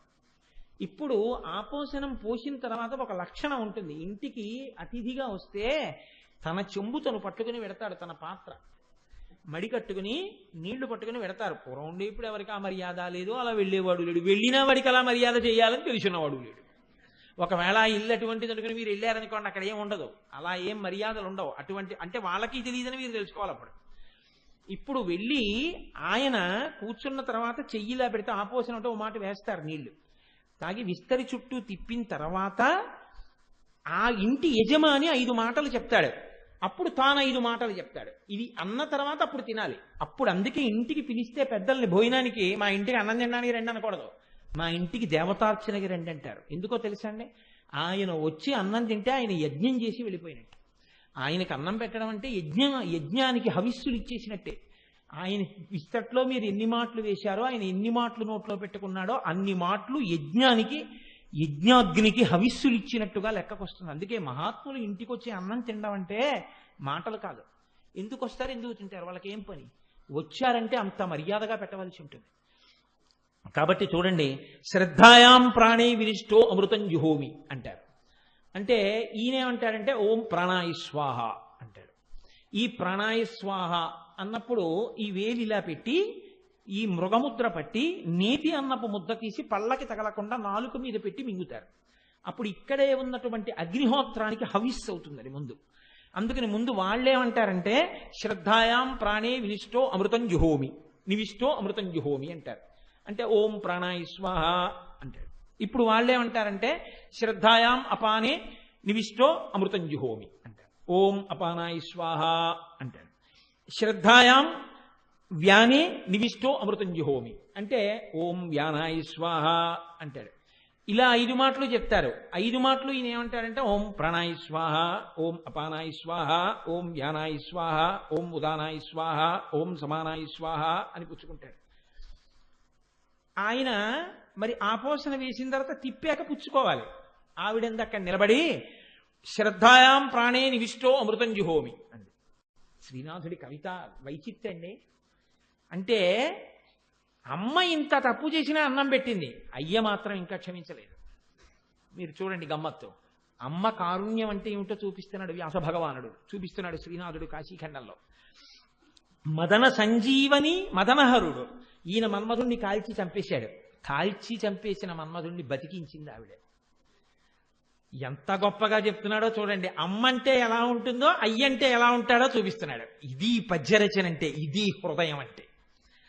నాగేంద్రని భయాన నాగకుండలధారి, ఈవిడ నడిచేస్తుంటే ఏనుగు నడిచేస్తున్నంత మందంగా అంత అందంగా ఉంది. ఆయన చెవులకి కూడా పిల్లపాములు నెట్టుకున్నాడు. అంటే భుస్ భుస్ లేని ఉన్నాడు. భువనమోహన గాత్ర, భువనకర్త. ఆవిడ భువనములన్నీ ఇలా చూడగానే అబ్బా నా తల్లి అనిపించి పొంగిపోయే రూపంతో ఉంది. ఆయన లోకములను నడిపించే దక్షత ఉన్నవాడు. అంటే ఎక్కడ తప్పు జరిగిందో అక్కడ శిక్ష కూడా వేస్తాడు. భువనకర్త. గిరిరాజ కన్యక, గిరిరాజ నిలయుండు. గిరిరాజ కన్యక, ఈవిడ పర్వతరాజుకు పుత్రి. ఓ పర్వతానికి కూతురుగా పుట్టిన దయామయి కోరినందుకు. ఆయనో గిరిరాజ నిలయుండు, కైలాసంలో పడుకుంటాడు. పడుకుని లోకాలన్నింటినీ చూస్తూ ఉంటాడు. రక్షణ శిక్షణ రెండూ చూస్తాడు ఆయన. ఆవిడో రక్షణ చూస్తుంటుంది, అమ్మ కాబట్టి. సర్వాంగ సుందరి, సర్వగురుడు. ఆవిడ సర్వాంగ సుందరి, ఈయనో సర్వగురుడు, గురువులకి గురువు. వ్యాసుడు లోకానికి గురువు, కూర్చుంటే వ్యాసుడికి నమస్కారం చేసి మొదలు పెడతాం. గురువులకి గురువు అంటే గురువు మార్గం తప్పితే శిక్షించి గురువును కూడా మార్గంలో పెట్టేవాడు ఆయన సర్వగురుడు. అంటే చెప్పకుండా ఏం చెప్పేస్తున్నాడు దీంట్లో, ఇంత తప్పు నేను చేసినా కాశీ పట్టణాన్ని శపిస్తానని నేనన్నా అన్నం పెట్టింది ఆవిడే, అలాగే చూస్తోంది ఆవిడే. ఈయన మాత్రం కొంచెం బుస్సుమంటున్నాడు కాశీ పట్టణాన్ని శపిస్తానన్నావని. ఇప్పుడు వచ్చి అన్నాడు, ఏరా నువ్వేనా కాశీ పట్టణాన్ని శపిస్తానన్నావుట? కాశీ ఎవరో తెలుసా? నా భార్య. పరమశివుడికి పార్వతీదేవి మాత్రమే భార్య అనుకుంటారు. ఆయన అన్నాడు, నాకు పార్వతీదేవి ఒక్కతే భార్య కాదు, నాకు పార్వతి, కాశీ పట్టణంలో ప్రవహించేటటువంటి గంగానది, కాశీ పట్టణం, దక్షారామ క్షేత్రం, ఈ నలుగురు నా భార్యలే అన్నాడు. అంటే భార్య ఎంత ప్రీతిపాత్రమో పరమశివుడికి 4 క్షేత్రాలు అంత ప్రీతిపాత్రం. ఎవడు రానా భార్య జోలికి వచ్చినవాడు నా భార్యనే శపిస్తానన్నావుట, నువ్వు కాశీ పట్టణాన్ని అనలేదు. అంటే కాశీ ఎంత గొప్పదో మీరు ఆలోచించండి. ఎవడు రానా భార్యని శపిస్తానన్నవాడివి నువ్వేనా? ఉత్తర క్షణం నీ శిష్యులతో కలిసి కాశీ విడిచిపెట్టి వెళ్ళిపో. వెళ్ళకపోయావో పడిపోవాలంటే అడుగులు లేచిపో ఇక్కడి నుంచి. నువ్వు వదలకపోతే నీ మెడ పట్టి నీ ముఖాన్ని బండకేసి ముక్కలు చేసేస్తానన్నాడు. అంతే. అప్పుడే అన్నం తిని కూర్చున్న వ్యాసుడు లేచి వెనక్కి తిరిగి వెళ్ళిపోతూ ఏడిచాడు కాశీ వంక చూసి. ఆ పద్యాలు చదువుతుంటే గుండెలు కదిలిపోతాయి నిజంగా. మహానుభావుడు అగస్త్య మహర్షి కనబడి అడుగుతారు, ఏమయ్యా ఏం తప్పు చేశావు? లోలార్కుడికి కోపం వచ్చిందా? డుంటి గణపతికి కోపం వచ్చిందా? వీరభద్రుడికి కోపం వచ్చిందా? విశాలాక్షిని మర్యాద చేశావా? ఎందుకు కాశీ వదిలేవని అడిగారు. కాబట్టి ఇప్పుడు ఏడుస్తూ వెళ్ళిపోతున్నాడు వెనక్కి తిరిగి. శివుడు అలాగే చూస్తున్నాడు. జీవితంలో శివానుగ్రహం పోయింది. శాపాలలో పరమ భయంకరమైన శాపం ఏమిటో తెలుసా అండి? శాపాలలో కల్లా గొప్ప శాపం ఇది అంటే నీకు శివభక్తి లేకుండుగాక. ఇది మొదటి శాపం. రెండో పెద్ద శాపం ఏమిటో తెలుసా అండి? నీ ఇంట జిల్లేడు మొక్క పుట్టుగాక. ఈ రెండింటికి నేను వ్యాఖ్యానం చేయను, అవి పరమ భయంకర శాపాలని మీరు తెలుసుకుంటే చాలు. అందుకే ఇంట జిల్లేడు మొక్క పుట్టకూడదు. ఇంటి లోపల బయట మనిషి జీవితంలో శివభక్తిని పోగొట్టుకుని ఉండకూడదు. అందుకే చేతులారంగ శివుని పూజింపడేని, నోరు నవ్వంగ హరికీర్తి నుడువడేని, దయయు సత్యంబు లోనుగా తలపడేని, కలుగనీటికి తల్లుల కడుపు చేటు అంటారు మహానుభావుడు పోతన గారు. కాబట్టి చూడండి, ఇప్పుడు ఏడుస్తూ వెనక్కి తిరిగి వెళ్ళిపోతున్నాడు. జీవితంలో పోయింది శివానుగ్రహం. ఇప్పుడు ఎలా తన బతుకు? ఎంత వ్యాసుడైతే, ఎంత పురాణకర్త అయితే, ఎంత వేద విభాగం చేసిన వాడైతే ఏది శివానుగ్రహం? ఏడుస్తూ వెనక్కి తిరిగి వెళ్ళిపోతున్నాడు. పరమశివుడు పక్కనే ఉన్న అమ్మవారు పెద్ద అరుపరిచిందిట. వ్యాసుణ్ణి చూసి అంది, ఏమయ్యా బెంగ పెట్టుకుని వెళ్ళిపోతున్నావా? నువ్వు అలా బెంగ పెట్టుకుని వెళ్ళక్కర్లేదు. వెరవకుమో కుమార 10,000 విధంబులనైన నిన్ను నే మరువ. ఎలా అంటోందో చూడండి. వెరవకుమో కుమార, ఓ కొడుకా ఏం బెంగ పెట్టుకోకు. అంటే ఇప్పుడు ఆవిడెవరు? అమ్మ. అమ్మకి బాధ ఎప్పుడో తెలుసా అండి? పిల్లాడు ఏడుస్తుంటేనే, అయ్యో వాడు ఏడుస్తున్నాడండి అంటుంది. ఎంత తప్పు చేశాడని శివుడు ఇలా నిలబడ్డా ఆవిడ మాత్రం పక్కన శివుడు ఉన్నాడని కూడా భయపడలేదు. వెరవకుమో కుమార, పిల్లాడా ఏడవకో, ఏం బెంగపెట్టుకోకో. 10,000 విధంబులనైన నిన్ను నే మరువ. 10,000 రకాలవని అంటే ఏమిటి? శివుడికి కాషనాడరు. నువ్వు ఎన్ని తప్పులు చేసినా నీ ప్రేమ ఏమిటో నాకు తెలుసు, నిన్ను నేను మర్చిపోను రే. ఏమంటే చూడండి, వాడు ఎంత ఏడుస్తున్నాడో మీరు వెళ్ళిపోమన్నారని. వాడికి ప్రేమ లేకపోతే ఎందుకు ఏడుస్తాడు? ఏదో కోపం వచ్చింది, అన్నం దొరకలేదని చెప్పించపోయాడు, దానికి కాశీ వదిలి వెళ్ళిపోమన్నారు మీరు. ఎంత ఏడుస్తూ వెళ్ళిపోతున్నాడో చూడండి అని. 10,000 విధంబులనైన నిన్నునే మరువ మారేడ కుంజనుట మాని. శివుడు వెళ్ళిపోమన్నాడు కదా అని ఎక్కడికన్నా వెడతాననుకుంటావేమో, ఇంకెక్కడికి వెళ్ళకో అంది ఆవిడ. శివుడు లేని చోటు ఎక్కడుంది వెళ్ళడానికి? కాబట్టి బాగా జ్ఞప్తికి తెచ్చుకో. ఎక్కడికో వెళ్ళిపోతాను, నేను ఎక్కడ బతుకుతాను? శివుడిలోని చోటుకు వెళ్ళిపోతాను, శివుడు లేని చోటు వెతుక్కుంటాను. ఈ మాటలు నోట్లోంచి రానివ్వకో. అంటే శివభక్తిని వదలకు. ఇది అగ్ని పరీక్షగా పెట్టుకో. శివుడి పాదాలే పట్టుకో గట్టిగాను. సుఖంబున దక్షమాటి కిందొరగలిగొన్న సమ్మదముతో గమనింపము. ఇక్కడి నుంచి దక్షారామం వెళ్ళిపో, నీకేం పర్వాలేదు. ఇక్కడ ఇలా నించున్నాడే త్రిశూలం పట్టుకుని, ఈయన బహుప్రసన్నమూర్తి దక్షారామంలో. ఈయన రహస్యాలు ఆవిడ చెప్పేసింది పక్కన నించుని. నీకేం భయం లేదు, దక్షారామం వెళ్ళి పూజ చేయి. ఈ శివుడే ప్రసన్నుడై మళ్ళీ నీకు దర్శనమిచ్చి నిన్ను గుండెల మీద పెట్టుకుంటాడు. నీకేం భయం లేదు. కాబట్టి గమనింపుము భీమనాయకుండరగొరలేని వేల్పు నిఖిలాభ్యుదయంబులు నీకు నయ్యడం. ఆ దక్షారామ భీమేశ్వరుడు ఉన్నాడే, ఆయన అరగొరలేని వేల్పు, ఆయనకు అసలు కోపం అన్నది లేదు. ఎంత ప్రసన్నమూర్తో, ఎంత సంతోషంగా ఉంటాడో. ఈయనే అక్కడ అలా ఉంటాడు. ఇక్కడ కాశీ పట్టణంలో జ్ఞాన వైరాగ్యములతో ఉండవలసిన వాడివి భోగం కోసం ఏడుస్తున్నావా అని కోపడ్డాడు. అక్కడ భోగం ఇచ్చేవాడిగా ఉంటాడు ఈయనే, కాబట్టి అక్కడికి వెళ్ళి నమస్కారం చేయి. మళ్ళీ గభాల తొడ మీద కూర్చోబెట్టుకుంటాడు. అని నిన్నునే మరువా, నేను మరిచిపోను, నీకు శివానుగ్రహం కలిగేటట్టు నేను చూస్తాను, బెగ్గ పెట్టుకోక పిల్లాడా, వెళ్ళిపో దక్షారామం అంది. వచ్చేసాడు దక్షారామం వ్యాసుడు. వచ్చి దక్షారామ భీమనాథుడి దగ్గర కూర్చుని, అందుకే ఇప్పటికీ పక్కన స్తంభం మీద వ్యాస భగవానుడు ఉంటాడు, స్తోత్రం చేశాడు. అందులోంచి ప్రత్యక్షమయ్యాడు పరమేశ్వరుడు. పొంగిపోయి తల మీద 2 చేతులు పెట్టుకుని నర్తన చేసేశాడు. చేసి పరవశించిపోయి పద్యాలు చెప్పాడు, స్తోత్రం చేశాడు, పూజ చేశాడు భీమనాథుణ్ణి. ఇంతకీ నేను మీకు ఈ విషయం ఎందుకు విజ్ఞాపన చేశాను జ్ఞాపకం పెట్టుకోండి. అమ్మ ఏం చేసింది? రక్షణయే. ఎవరికి? శివుడికి ఎవరి మీద కోపగించాడో వాడికి కూడా రక్షణ ఎవరిచ్చారంత ధైర్యంగా? అమ్మే. ఆ రక్షణ ఇచ్చి అన్నం పెట్టి పిల్లాడికి వరవపమో కుమార అని ఇలా చెప్పిన చెయ్యుందే, ఆ చేతులు నువ్వు ఎంత తప్పు చేసి దూరం పోదామనుకున్నా అలా చూసి ఆవిడ కోసం ఒక్క కన్నీటి బిందువు రాల్చగలిగితే, మా అమ్మ అని నువ్వు అనగలిగితే, చెయ్యి పట్టి లాగి శివుడి దగ్గర కూర్చోపెట్టగలిగిన చేతులున్న చేతులు, ఆ చేతులని నువ్వు తెలుసుకోవడం, ఆ స్తోత్రం చెయ్యడం అంగదం. గద అంటే భగవంతుడిని కీర్తించడం. అలా నువ్వు కీర్తించడమే ఆవిడికి అంగదములు. అవి తప్ప ఆవిడ అంగదాలు పెట్టుకుందని నువ్వు చెప్తే అవి అంగదములు కావు. నువ్వు నోరారా అలా కీర్తించిన నాడు, అమ్మ చేతుల వైభవాన్ని నువ్వు తెలుసుకున్న నాడు అమ్మ చేతులకి అంగదములు చేకూరుతాయి. అప్పుడు నీకది విద్యాభూషణం అవుతుంది. ఈ భూషణం చేత నువ్వు ఇప్పటి వరకు కప్పగా ఉన్నవాడివి తుమ్మిదవై పద్మం మీద వాళ్తావు, వాలి ఆ తేనె తాగుతావు. ఆ భుజముల యొక్క అనుగ్రహాన్ని, ఆ చేతుల యొక్క అనుగ్రహాన్ని పొందుతావు. పొంది జీవితంలో ఉన్నత పదం వైపుకి నడుస్తావు. భగవంతుడి వైపుకి నీ కాళ్ళు, నీ అడుగులు నడవడం మొదలు పెడతాయి. ఈ విషయాన్ని మనకి చెప్పడం కోసమని మహానుభావుడు కనకాంగద కేయూర కమనీయ భుజాన్విత అంటారు వ్యాస భగవానుడు, అంటారు వసిన్యాది దేవతలు. ఇక్కడ నేను ఎలాగో ఇంత దూరం వచ్చాను కాబట్టి మీకు ఒక విషయాన్ని మనవి చేసే ప్రయత్నం చేస్తాను. ఒకానొకప్పుడు ఒక చిత్రమైనటువంటి విషయం జరిగింది. కావ్యకంఠ గణపతి ముని అని మీ అందరూ విన్నటువంటి మహాపురుషుడే, మహానుభావుడు కావ్యకంఠ గణపతి ముని అంటే. ఆయన ఒకానొకప్పుడు ఒక దీక్ష తీసుకున్నారు. అరుణాచలం కొండ మీద భగవాన్ రమణుల దగ్గరికి వెళ్ళి, నేను 20 రోజుల్లో ఉమా సహస్రం చెప్తాను, 20 రోజులు దీక్షతో ఉండి సహస్రం చెప్తానన్నారు. రమణులు అన్నారు, తప్పకుండా అలాగే చెప్పన్నారు. నేను ఉమా సహస్ర రచన చెయ్యడానికి వీలైనటువంటి గుహ ఎక్కడుందని అడిగారు. ఆమ్ర గుహ అని ఉంది, చాలా ప్రశాంతంగా ఉంటుంది, ఆ గుహలో ఉండు అని భగవాన్ రమణులే వచ్చి చూపించారు ఆ గుహ. ఆ గుహలో కూర్చుని ఆయన రచన మొదలుపెట్టారు. రచన మొదలుపెట్టి కొద్ది రోజులు అయిందో లేదో బొటనవేలు మీద పెద్ద గోరు చుట్టూ వేసింది. ఇది చూడండి, ప్రారబ్ధం అడ్డుపడుతోంది. అమ్మవారి అనుగ్రహానికి, అమ్మవారి గురించి రచన చేద్దామన్నా లోపల ఎంత మేధాశక్తి ఉన్నా ఘంటం కదలదు. ఎందుకని? పట్టుకోవడానికి అది గోరు చుట్టూ, పైగా కనీ విని ఎరగనంత పెద్ద గోరు చుట్టూ చీవు బొబ్బ పట్టి ఉంది.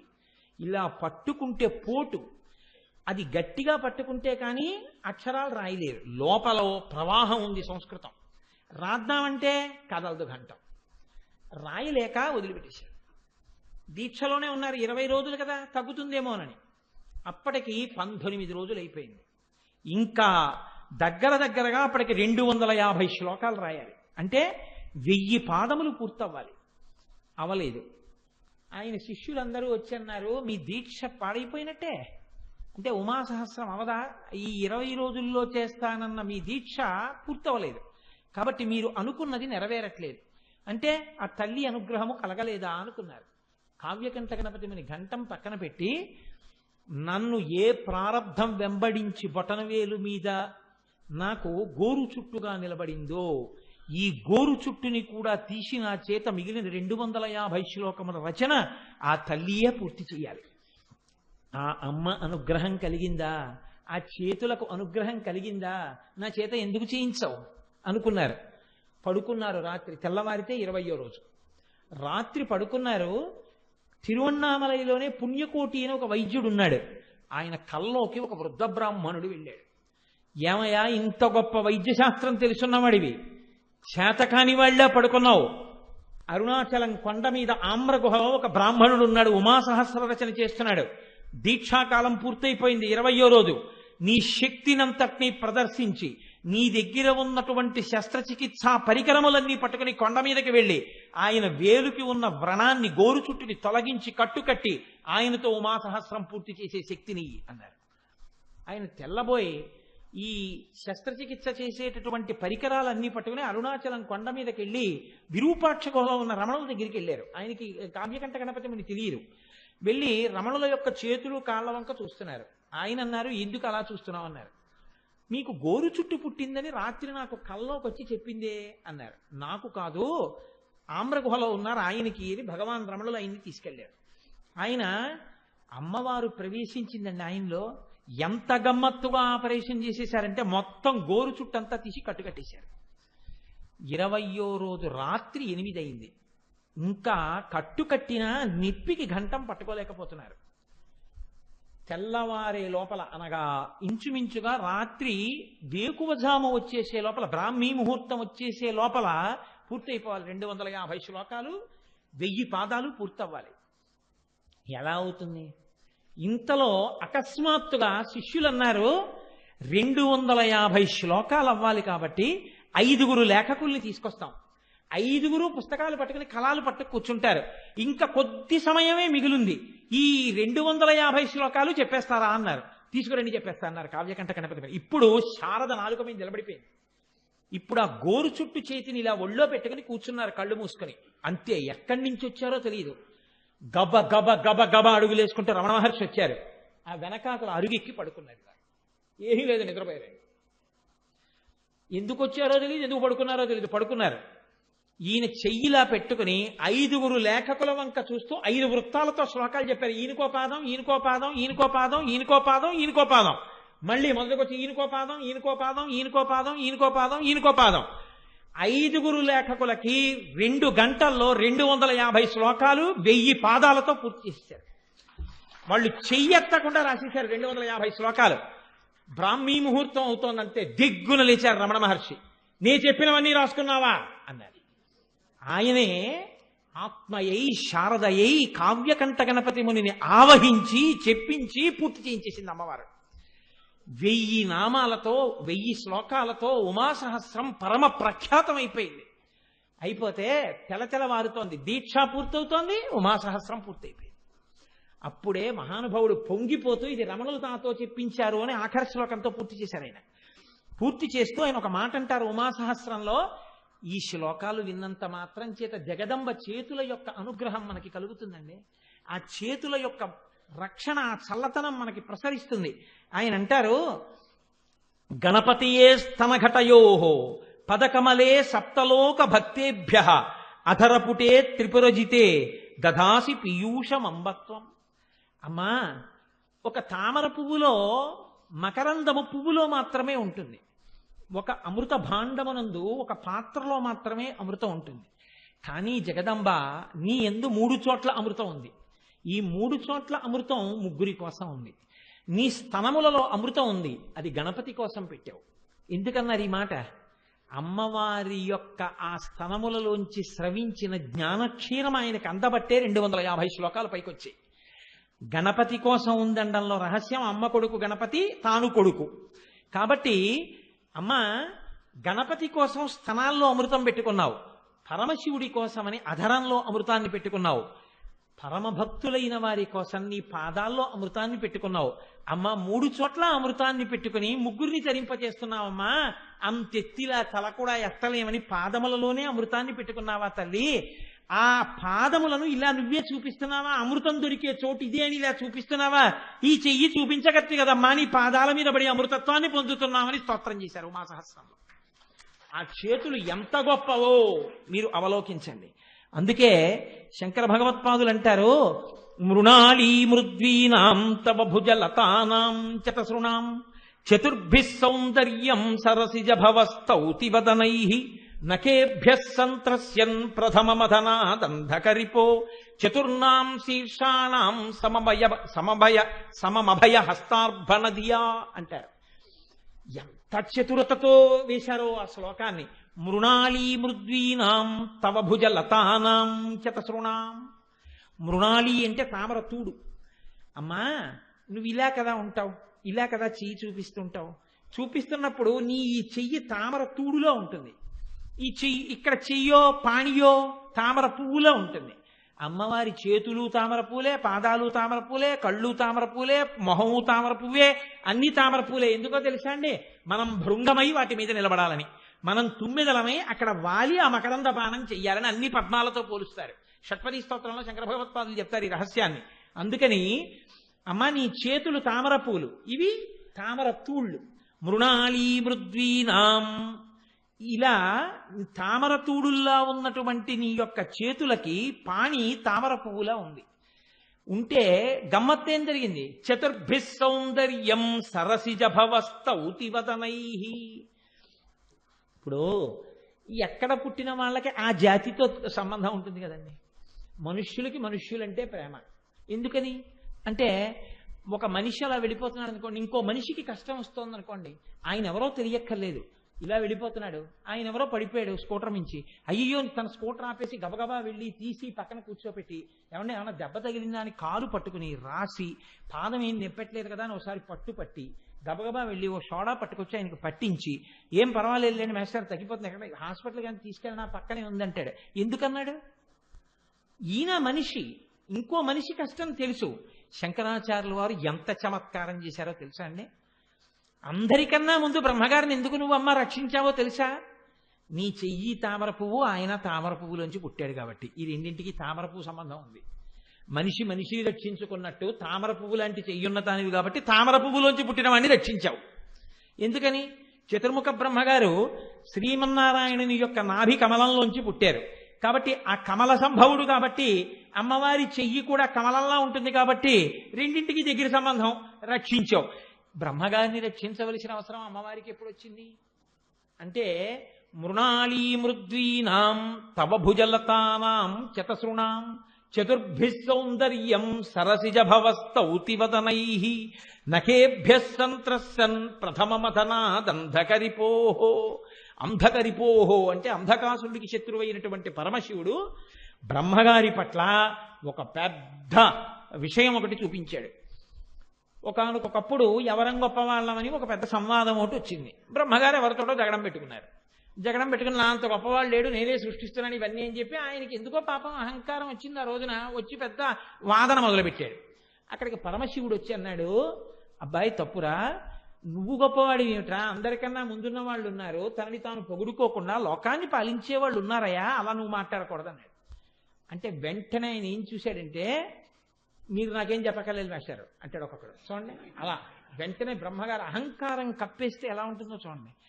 ఆయన అనుకున్నాడు నాకు 5 తలకాయలు, బ్రహ్మగారికి 5 తలకాయలు ఉండేవి, 4 దిక్కుల 4 పైనోటి 5, శివుడికే 5 తలకాయలు, ఈ నాకు చెప్పొచ్చేది ఏమిటి?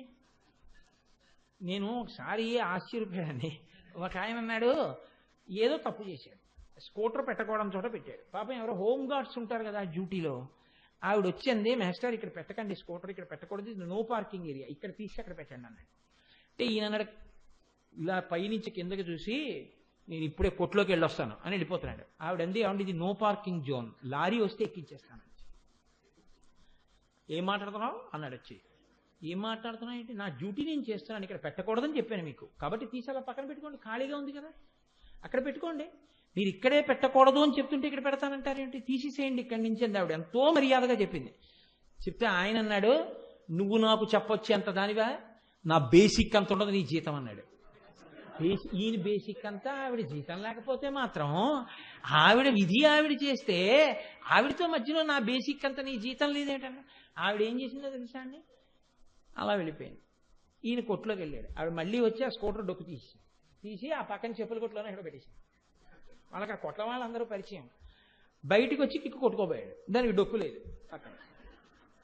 అటు ఇటు చూసి అక్కడ వాళ్ళని ఇక్కడ వాళ్ళని అడిగాడు. అడిగితే వాళ్ళు అన్నారు.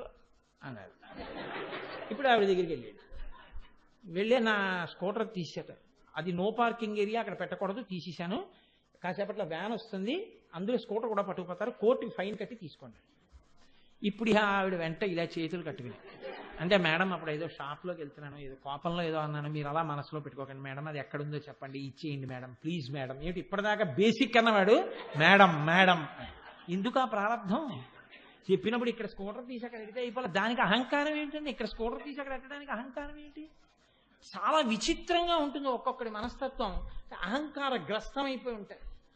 కాబట్టి బ్రహ్మగారు అన్నాడు, ఇలా చూసుకున్నాడు, నాకు 5 తలకాయలు, శివుడికి 5 తలకాయలు, ఈయన నాకు చెప్పొచ్చేవాడా? తలకాయలు లెక్కెట్టుకున్నాడు. లెక్కెట్టుకుని నువ్వు నాకు చెప్పేది ఏమిటి, నువ్వు నోరు మొయ్యన్నాడు. అంటే శివుడు సర్వజ్ఞుడు, తలకాయలు లెక్కెట్టాడు వీడు. నాకు వీడికి కూడా 5 తలకాయలు ఉన్నాయని నేను చెప్పకూడదు అంటున్నాడు కదా అని చెప్పి ఈ తలకాయకి పెద్ద త్రిశూలం కూడా ఎందుకు లేని ఈ చేతిలో త్రిశూలం ఈ చేతిలో పెట్టుకుని గిల్లీశాడు తలకాయ. అందుకని శంకరాచార్యులు వారు దెప్పి పొడుస్తున్నారు ఇప్పుడు. నఖేభ్య సంత్రస్యన్ ప్రథమ మథనాదంధకరిపో. ఓ తలకాయ గిల్లేశాడు. గిల్లేస్తే ఇప్పుడు ఎన్నున్నాయి? 4. యుద్ధం చేసి తలకాయలు తీస్తుంటే కొంత టైం పడుతుంది, ఇలా గిల్లేసేవాడికి తర్వాత ఏం గిల్లేస్తాడో. ఇప్పుడు ఈ చేతి వల్ల ఇబ్బంది వచ్చింది, శివుడి చేతి వల్ల. శివుడి చేతి వల్ల ఇబ్బంది వస్తే ఏ చెయ్యి రక్షిస్తుంది ఇప్పుడు? అందుకనిట ఇప్పుడు బ్రహ్మగారు ఏం చేశారంటే 4 తలకాయలు పట్టుకెళ్లి పక్కనున్న అమ్మవారి 4 చేతుల కింద పెట్టేశారు. పెట్టేస్తే చతుర్భిస్ సౌందర్యం సరసిజ భవస్తౌతివదనై. శంకరాచార్యుల వారు మళ్ళీ అందులో చిన్న చమత్కారం, నువ్వు వెంటనే ఎందుకు రక్షించేశావు? అమ్మో నా చెయ్యి తామర పువ్వు, పిల్లాడు తామర పువ్వులోంచి పుట్టాడు అంటే లోకమంతా ఆవిడ బిడ్డలే, ఎంత తప్పు చేసిన వాడిని ఆవిడ రక్షిస్తుంది, ఆయన శిక్షిస్తూ ఉంటాడు.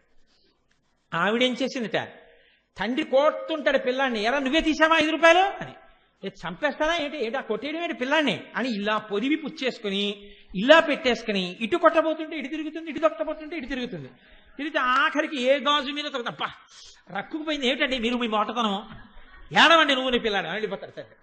ఆ తర్వాత ఏదో తీసుకెళ్తే కమలాపండు రసం వేస్తే మీకు తెలియందే ఉంది, ప్రసన్నుడైపోతాడు. కాబట్టి అలా ఆవిడేం చేసింది, నఖేభ్య సంత్రసన్ ప్రథమ మథనాదంధకరిపో. 5వ తలకాయ గిల్లేస్తే 4 తలకాయలు పట్టుకెళ్ళి అమ్మవారి 4 చేతుల కింద పెట్టాడు. పెడితే అమ్మవారు ఏం చేసింది, 4 చేతులు 4 తలకాయల మీద పెట్టి చాలండి గిల్లేసింది. అందుకని ఇప్పటికీ బ్రహ్మగారుట చేతులపై కింద నుంచి పైకి వస్తే మళ్ళీ ఇలా గిల్లేస్తాడేమో పుట్టుకుని అని ఆ చేతుల కిందే తలకాయలు పెట్టుతుంటట. ఆయన తలకాయలు ఎప్పుడూ అమ్మవారి చేతుల కిందే ఉంటాయిట. అమ్మా నీ చేతుల కింద చేరిపోయిన వాడి 4 తలకాయలు ఇప్పటికీ అలాగే ఉన్నాయి, పక్కనే శివుడు ఉన్నా. నీ చేతుల్ని నమ్ముకున్న వాడికి ఇంకా బాధ ఎక్కడుందమ్మా, రక్షణే ఉంటుంది. అది కదమ్మా నీ చేతుల గొప్పతనం అంటే అన్నారు శంకరాచార్యుల వారు.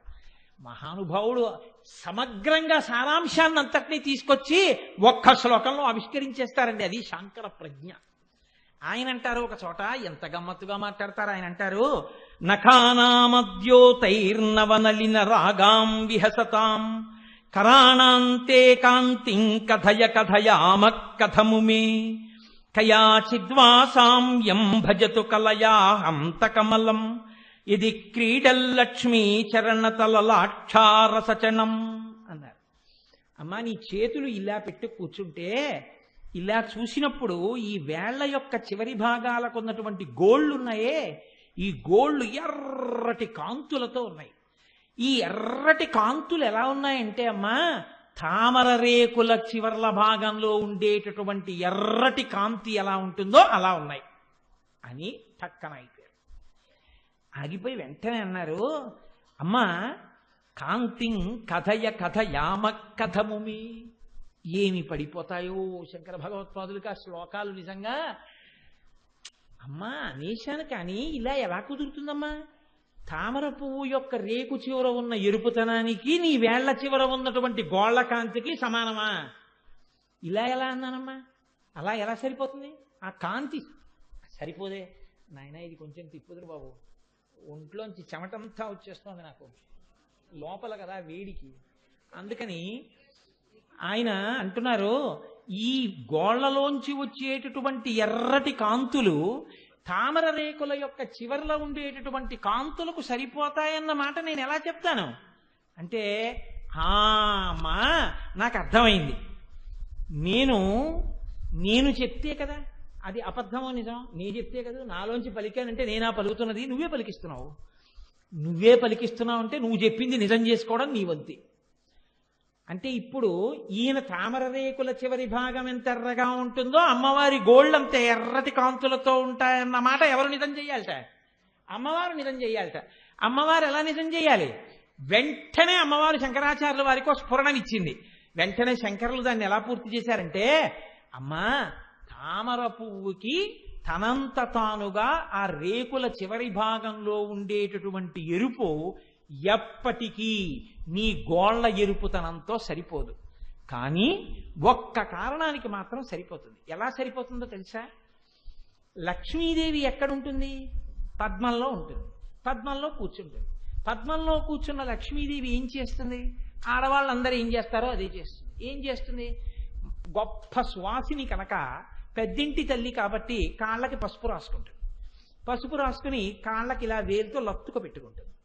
లత్తుక పెట్టుకున్న తర్వాత, లత్తుక అంటే ఎర్రగా ఉంటుంది కదండి ఆ పదార్థం, ఆ పారాయణం ఏదో అంటారు, లత్తుక అంటుంటారు ఎక్కువగా. లత్తుక పెట్టుకుని ఇప్పుడు చేతులకి ఆ వేళ్లకి లత్తుక అంటుకుంది. అది చెయ్యంతా పూసుకోరు, పసుపు చెయ్యంతా పూసుకుంటారు.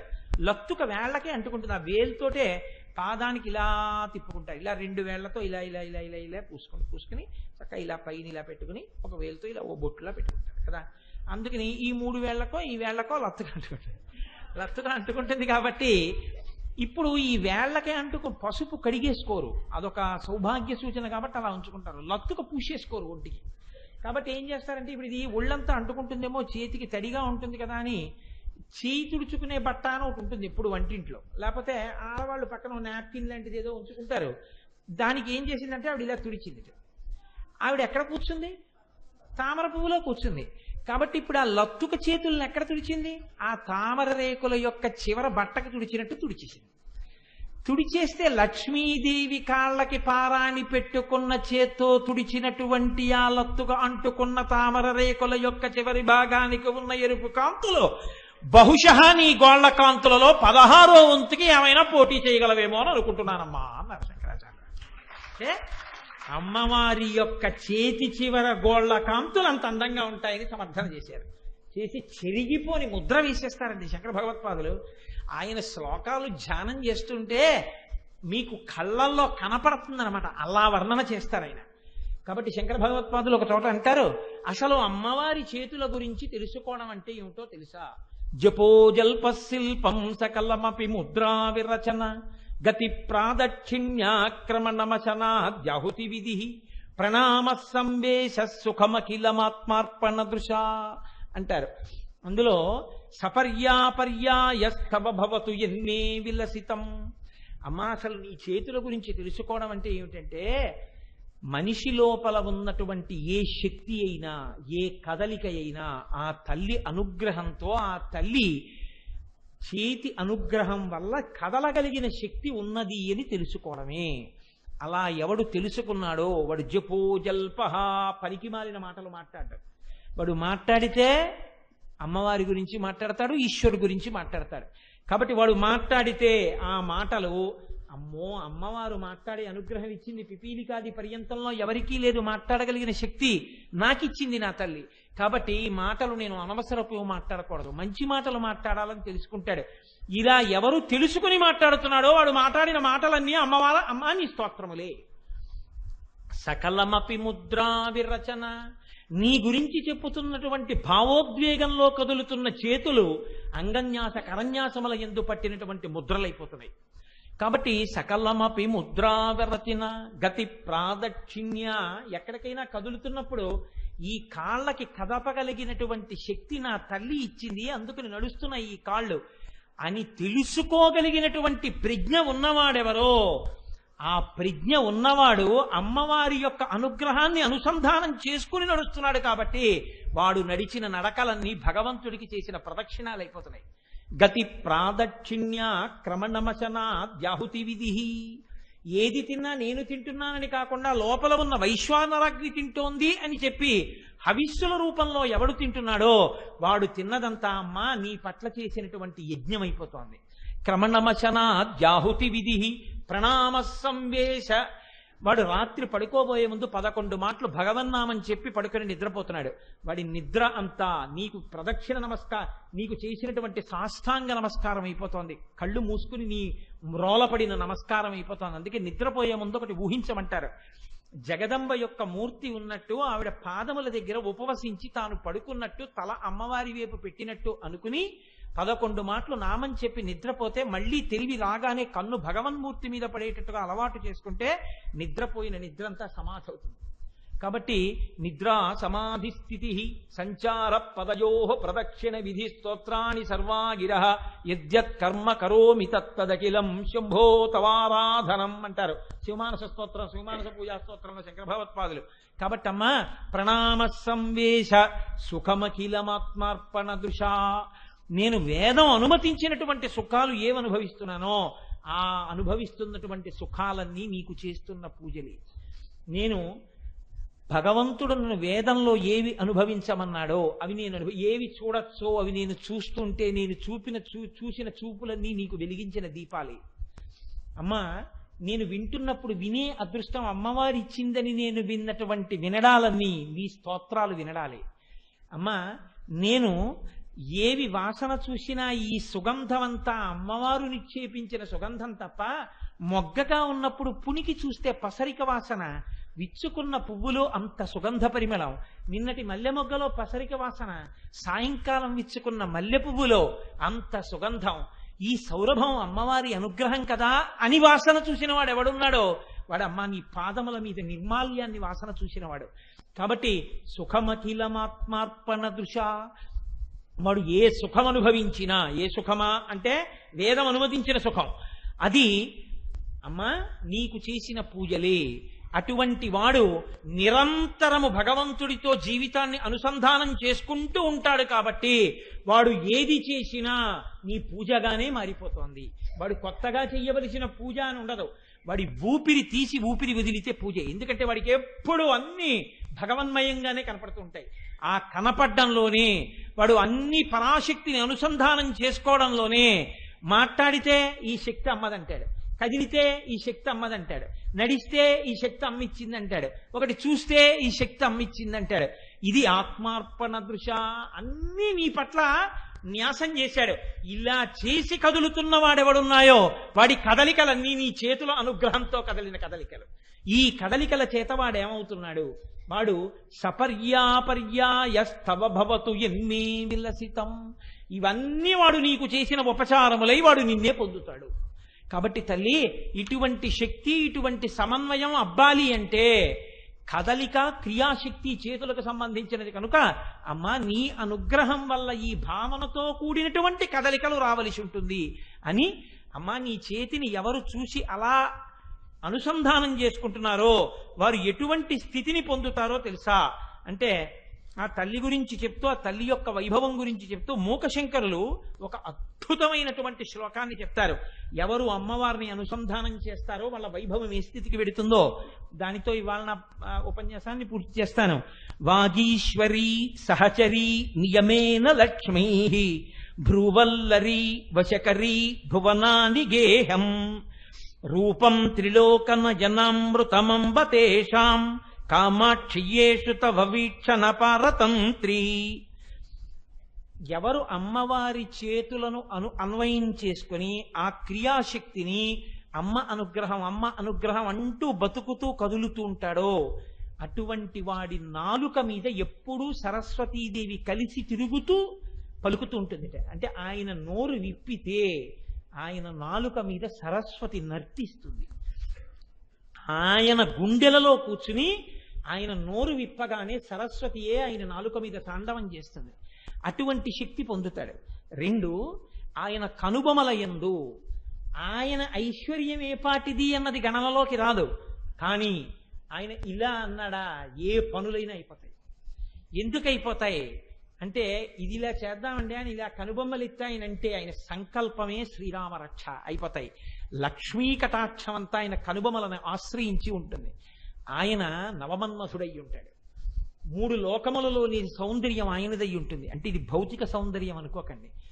కొన్ని వేల కనజంటలు అలా ఆయన్ని చూస్తూనే ఉండేటట్టుగా లోకాన్ని ఉద్ధరించి మాట్లాడగలిగినటువంటి ప్రజ్ఞ నిక్షేపింపబడుతుంది. పరమాచార్య నడిచి వెళ్ళిపోతుంటే ఎన్ని కోట్ల కన్నుల జంటలు ఆయన్ని చూశాయో, ఎంతమంది ఆయన మూర్తిని ఇళ్లలో పెట్టుకున్నారో. 80 సంవత్సరముల వృద్ధుడై ఇలా నిలబడితే ఎవరి వరకు ఎందుకండి? నేనే ఎంతసేపు చూస్తుంటానో ఆ మూర్తిని పట్టుకుని, ఇలాగా ఎంతసేపు చూస్తుంటానో.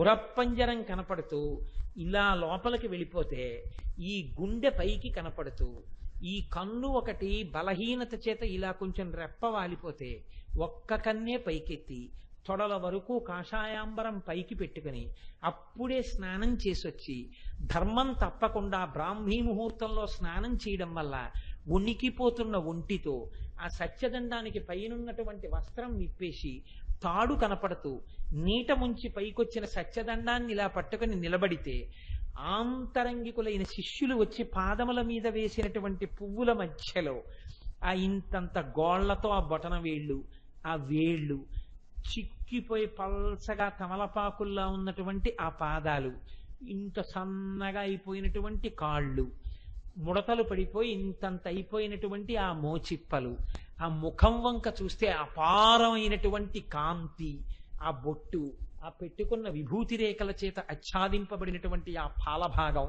ఆ పైన కప్పుకున్న బట్ట స్నానం చేసి రావడం వల్ల ఇలా జారిపోయి ఉంటే, ఆ చిన్ని జుత్తుతో ఎప్పుడూ ముండనం చేయించుకున్న ఆ తల, ఆయన యొక్క మహానుభావుడు ఆ తేజస్సు చూడడానికి ఎన్ని కోట్ల జతల కళ్ళు వెంపర్లాడాయో. ఇన్ని కోట్ల జతల కళ్ళు చూసి పొంగిపోయి ఆ మూర్తిని ఇప్పటికీ ఇలా చూసి ఆనందపడిపోతున్నాయంటే, అంత ఆనందము కలుగుతోందంటే అది భౌతికమైన అందమని మీరు అనుకోకండి. భౌతికమైన అందం నశించిపోతుంది. 90 ఏళ్ళు వచ్చినా 80 ఏళ్ళు వచ్చినా ఆఖరికి శరీరం వదిలిపెడితే ఆయన యొక్క మూర్తిని కొవ్వుతో చేసి ఇలా కూర్చున్న మూర్తిని కంచి పీఠంలో బయట పెట్టుంచితే ఇప్పటికీ దాని దగ్గర అలా నిలబడిపోయా చేతుల్లో ఉన్న నరాలు కూడా పైకొచ్చేసి కనపడుతుంటే అందులో ఏమందం ఉందండి? అది శోభ. అమ్మా ఆ స్థితిని ఇచ్చేస్తాం. కాదమ్మా 3 భువనములు ఆయన ఇల్లైపోతాయి అంటే ఆయన అంతటా హద్దు లేకుండా ఈ భువనములన్నీ వ్యాప్తి చెందినవాడైపోతాడు. అంటే ఒక చోటికి పరిమితమైన వాడు, ఒక శరీరమునందున్నవాడు కాకుండా సర్వవ్యాపి అయి ఆత్మయందు స్థితిగతుడై తాను ఆత్మని తెలుసుకున్నవాడై తాను స్థాణువై తాను కదలడానికి చోటు లేక అంతా నిండి నిబిడీకృతమైపోయి సాక్షిగా ఈ శరీరాన్ని విడిచిపెట్టగలిగినటువంటి మహాజ్ఞాని అవుతాడు. అమ్మా ఇన్ని శక్తులు ఎక్కడి నుంచి వస్తున్నాయో తెలుసా తల్లి? నీ యొక్క చేతుల కృపలోంచి వస్తున్నాయి. ఆ చేతులని మహావృక్షాల యొక్క కొమ్మల చల్లతనానికి ఎవడు చేరాడో వాడు ఇంత వైభోగాన్ని అనుభవిస్తున్నాడు. నన్ను నేను రక్షించుకుంటాననుకున్నవాడు అక్కడే తామర పువ్వు ఉంటే పక్కన పెరుగుతున్న కప్పలాంటి వాడమ్మా. ఎవడు ఇది తెలుసుకున్నాడో వాడు అడవిలోంచి వచ్చి మకరందం తాగిన తుమ్మెద లాంటి వాడమ్మా. అందుకని నీ యొక్క ఆ భుజముల అనుగ్రహము, మేము చేసినటువంటి ఈ స్తోత్రం, మేము చెప్పుకున్న ఈ మాటలు, మేము విన్న ఈ మాటలు నీ భుజములకు పెట్టిన అంగదములు కేయూరములు.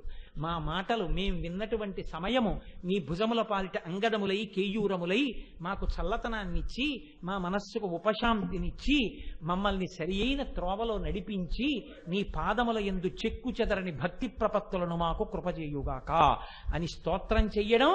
కనకాంగద కేయూరకమనీయ భుజాన్విత. ఆ నామం పైకి చిన్నదిలా కనపడుతుంది, కానీ దానికి ఎంత అన్వయం ఉంటుందో అది అర్థమైతే, దాని గురించి వింటే ఎటువంటి స్థితిలోకి వెడతామో. ఇవాళ మనం అమ్మవారి చేతులకి అంగదములు కేయూరములు పెట్టిన వాళ్ళం.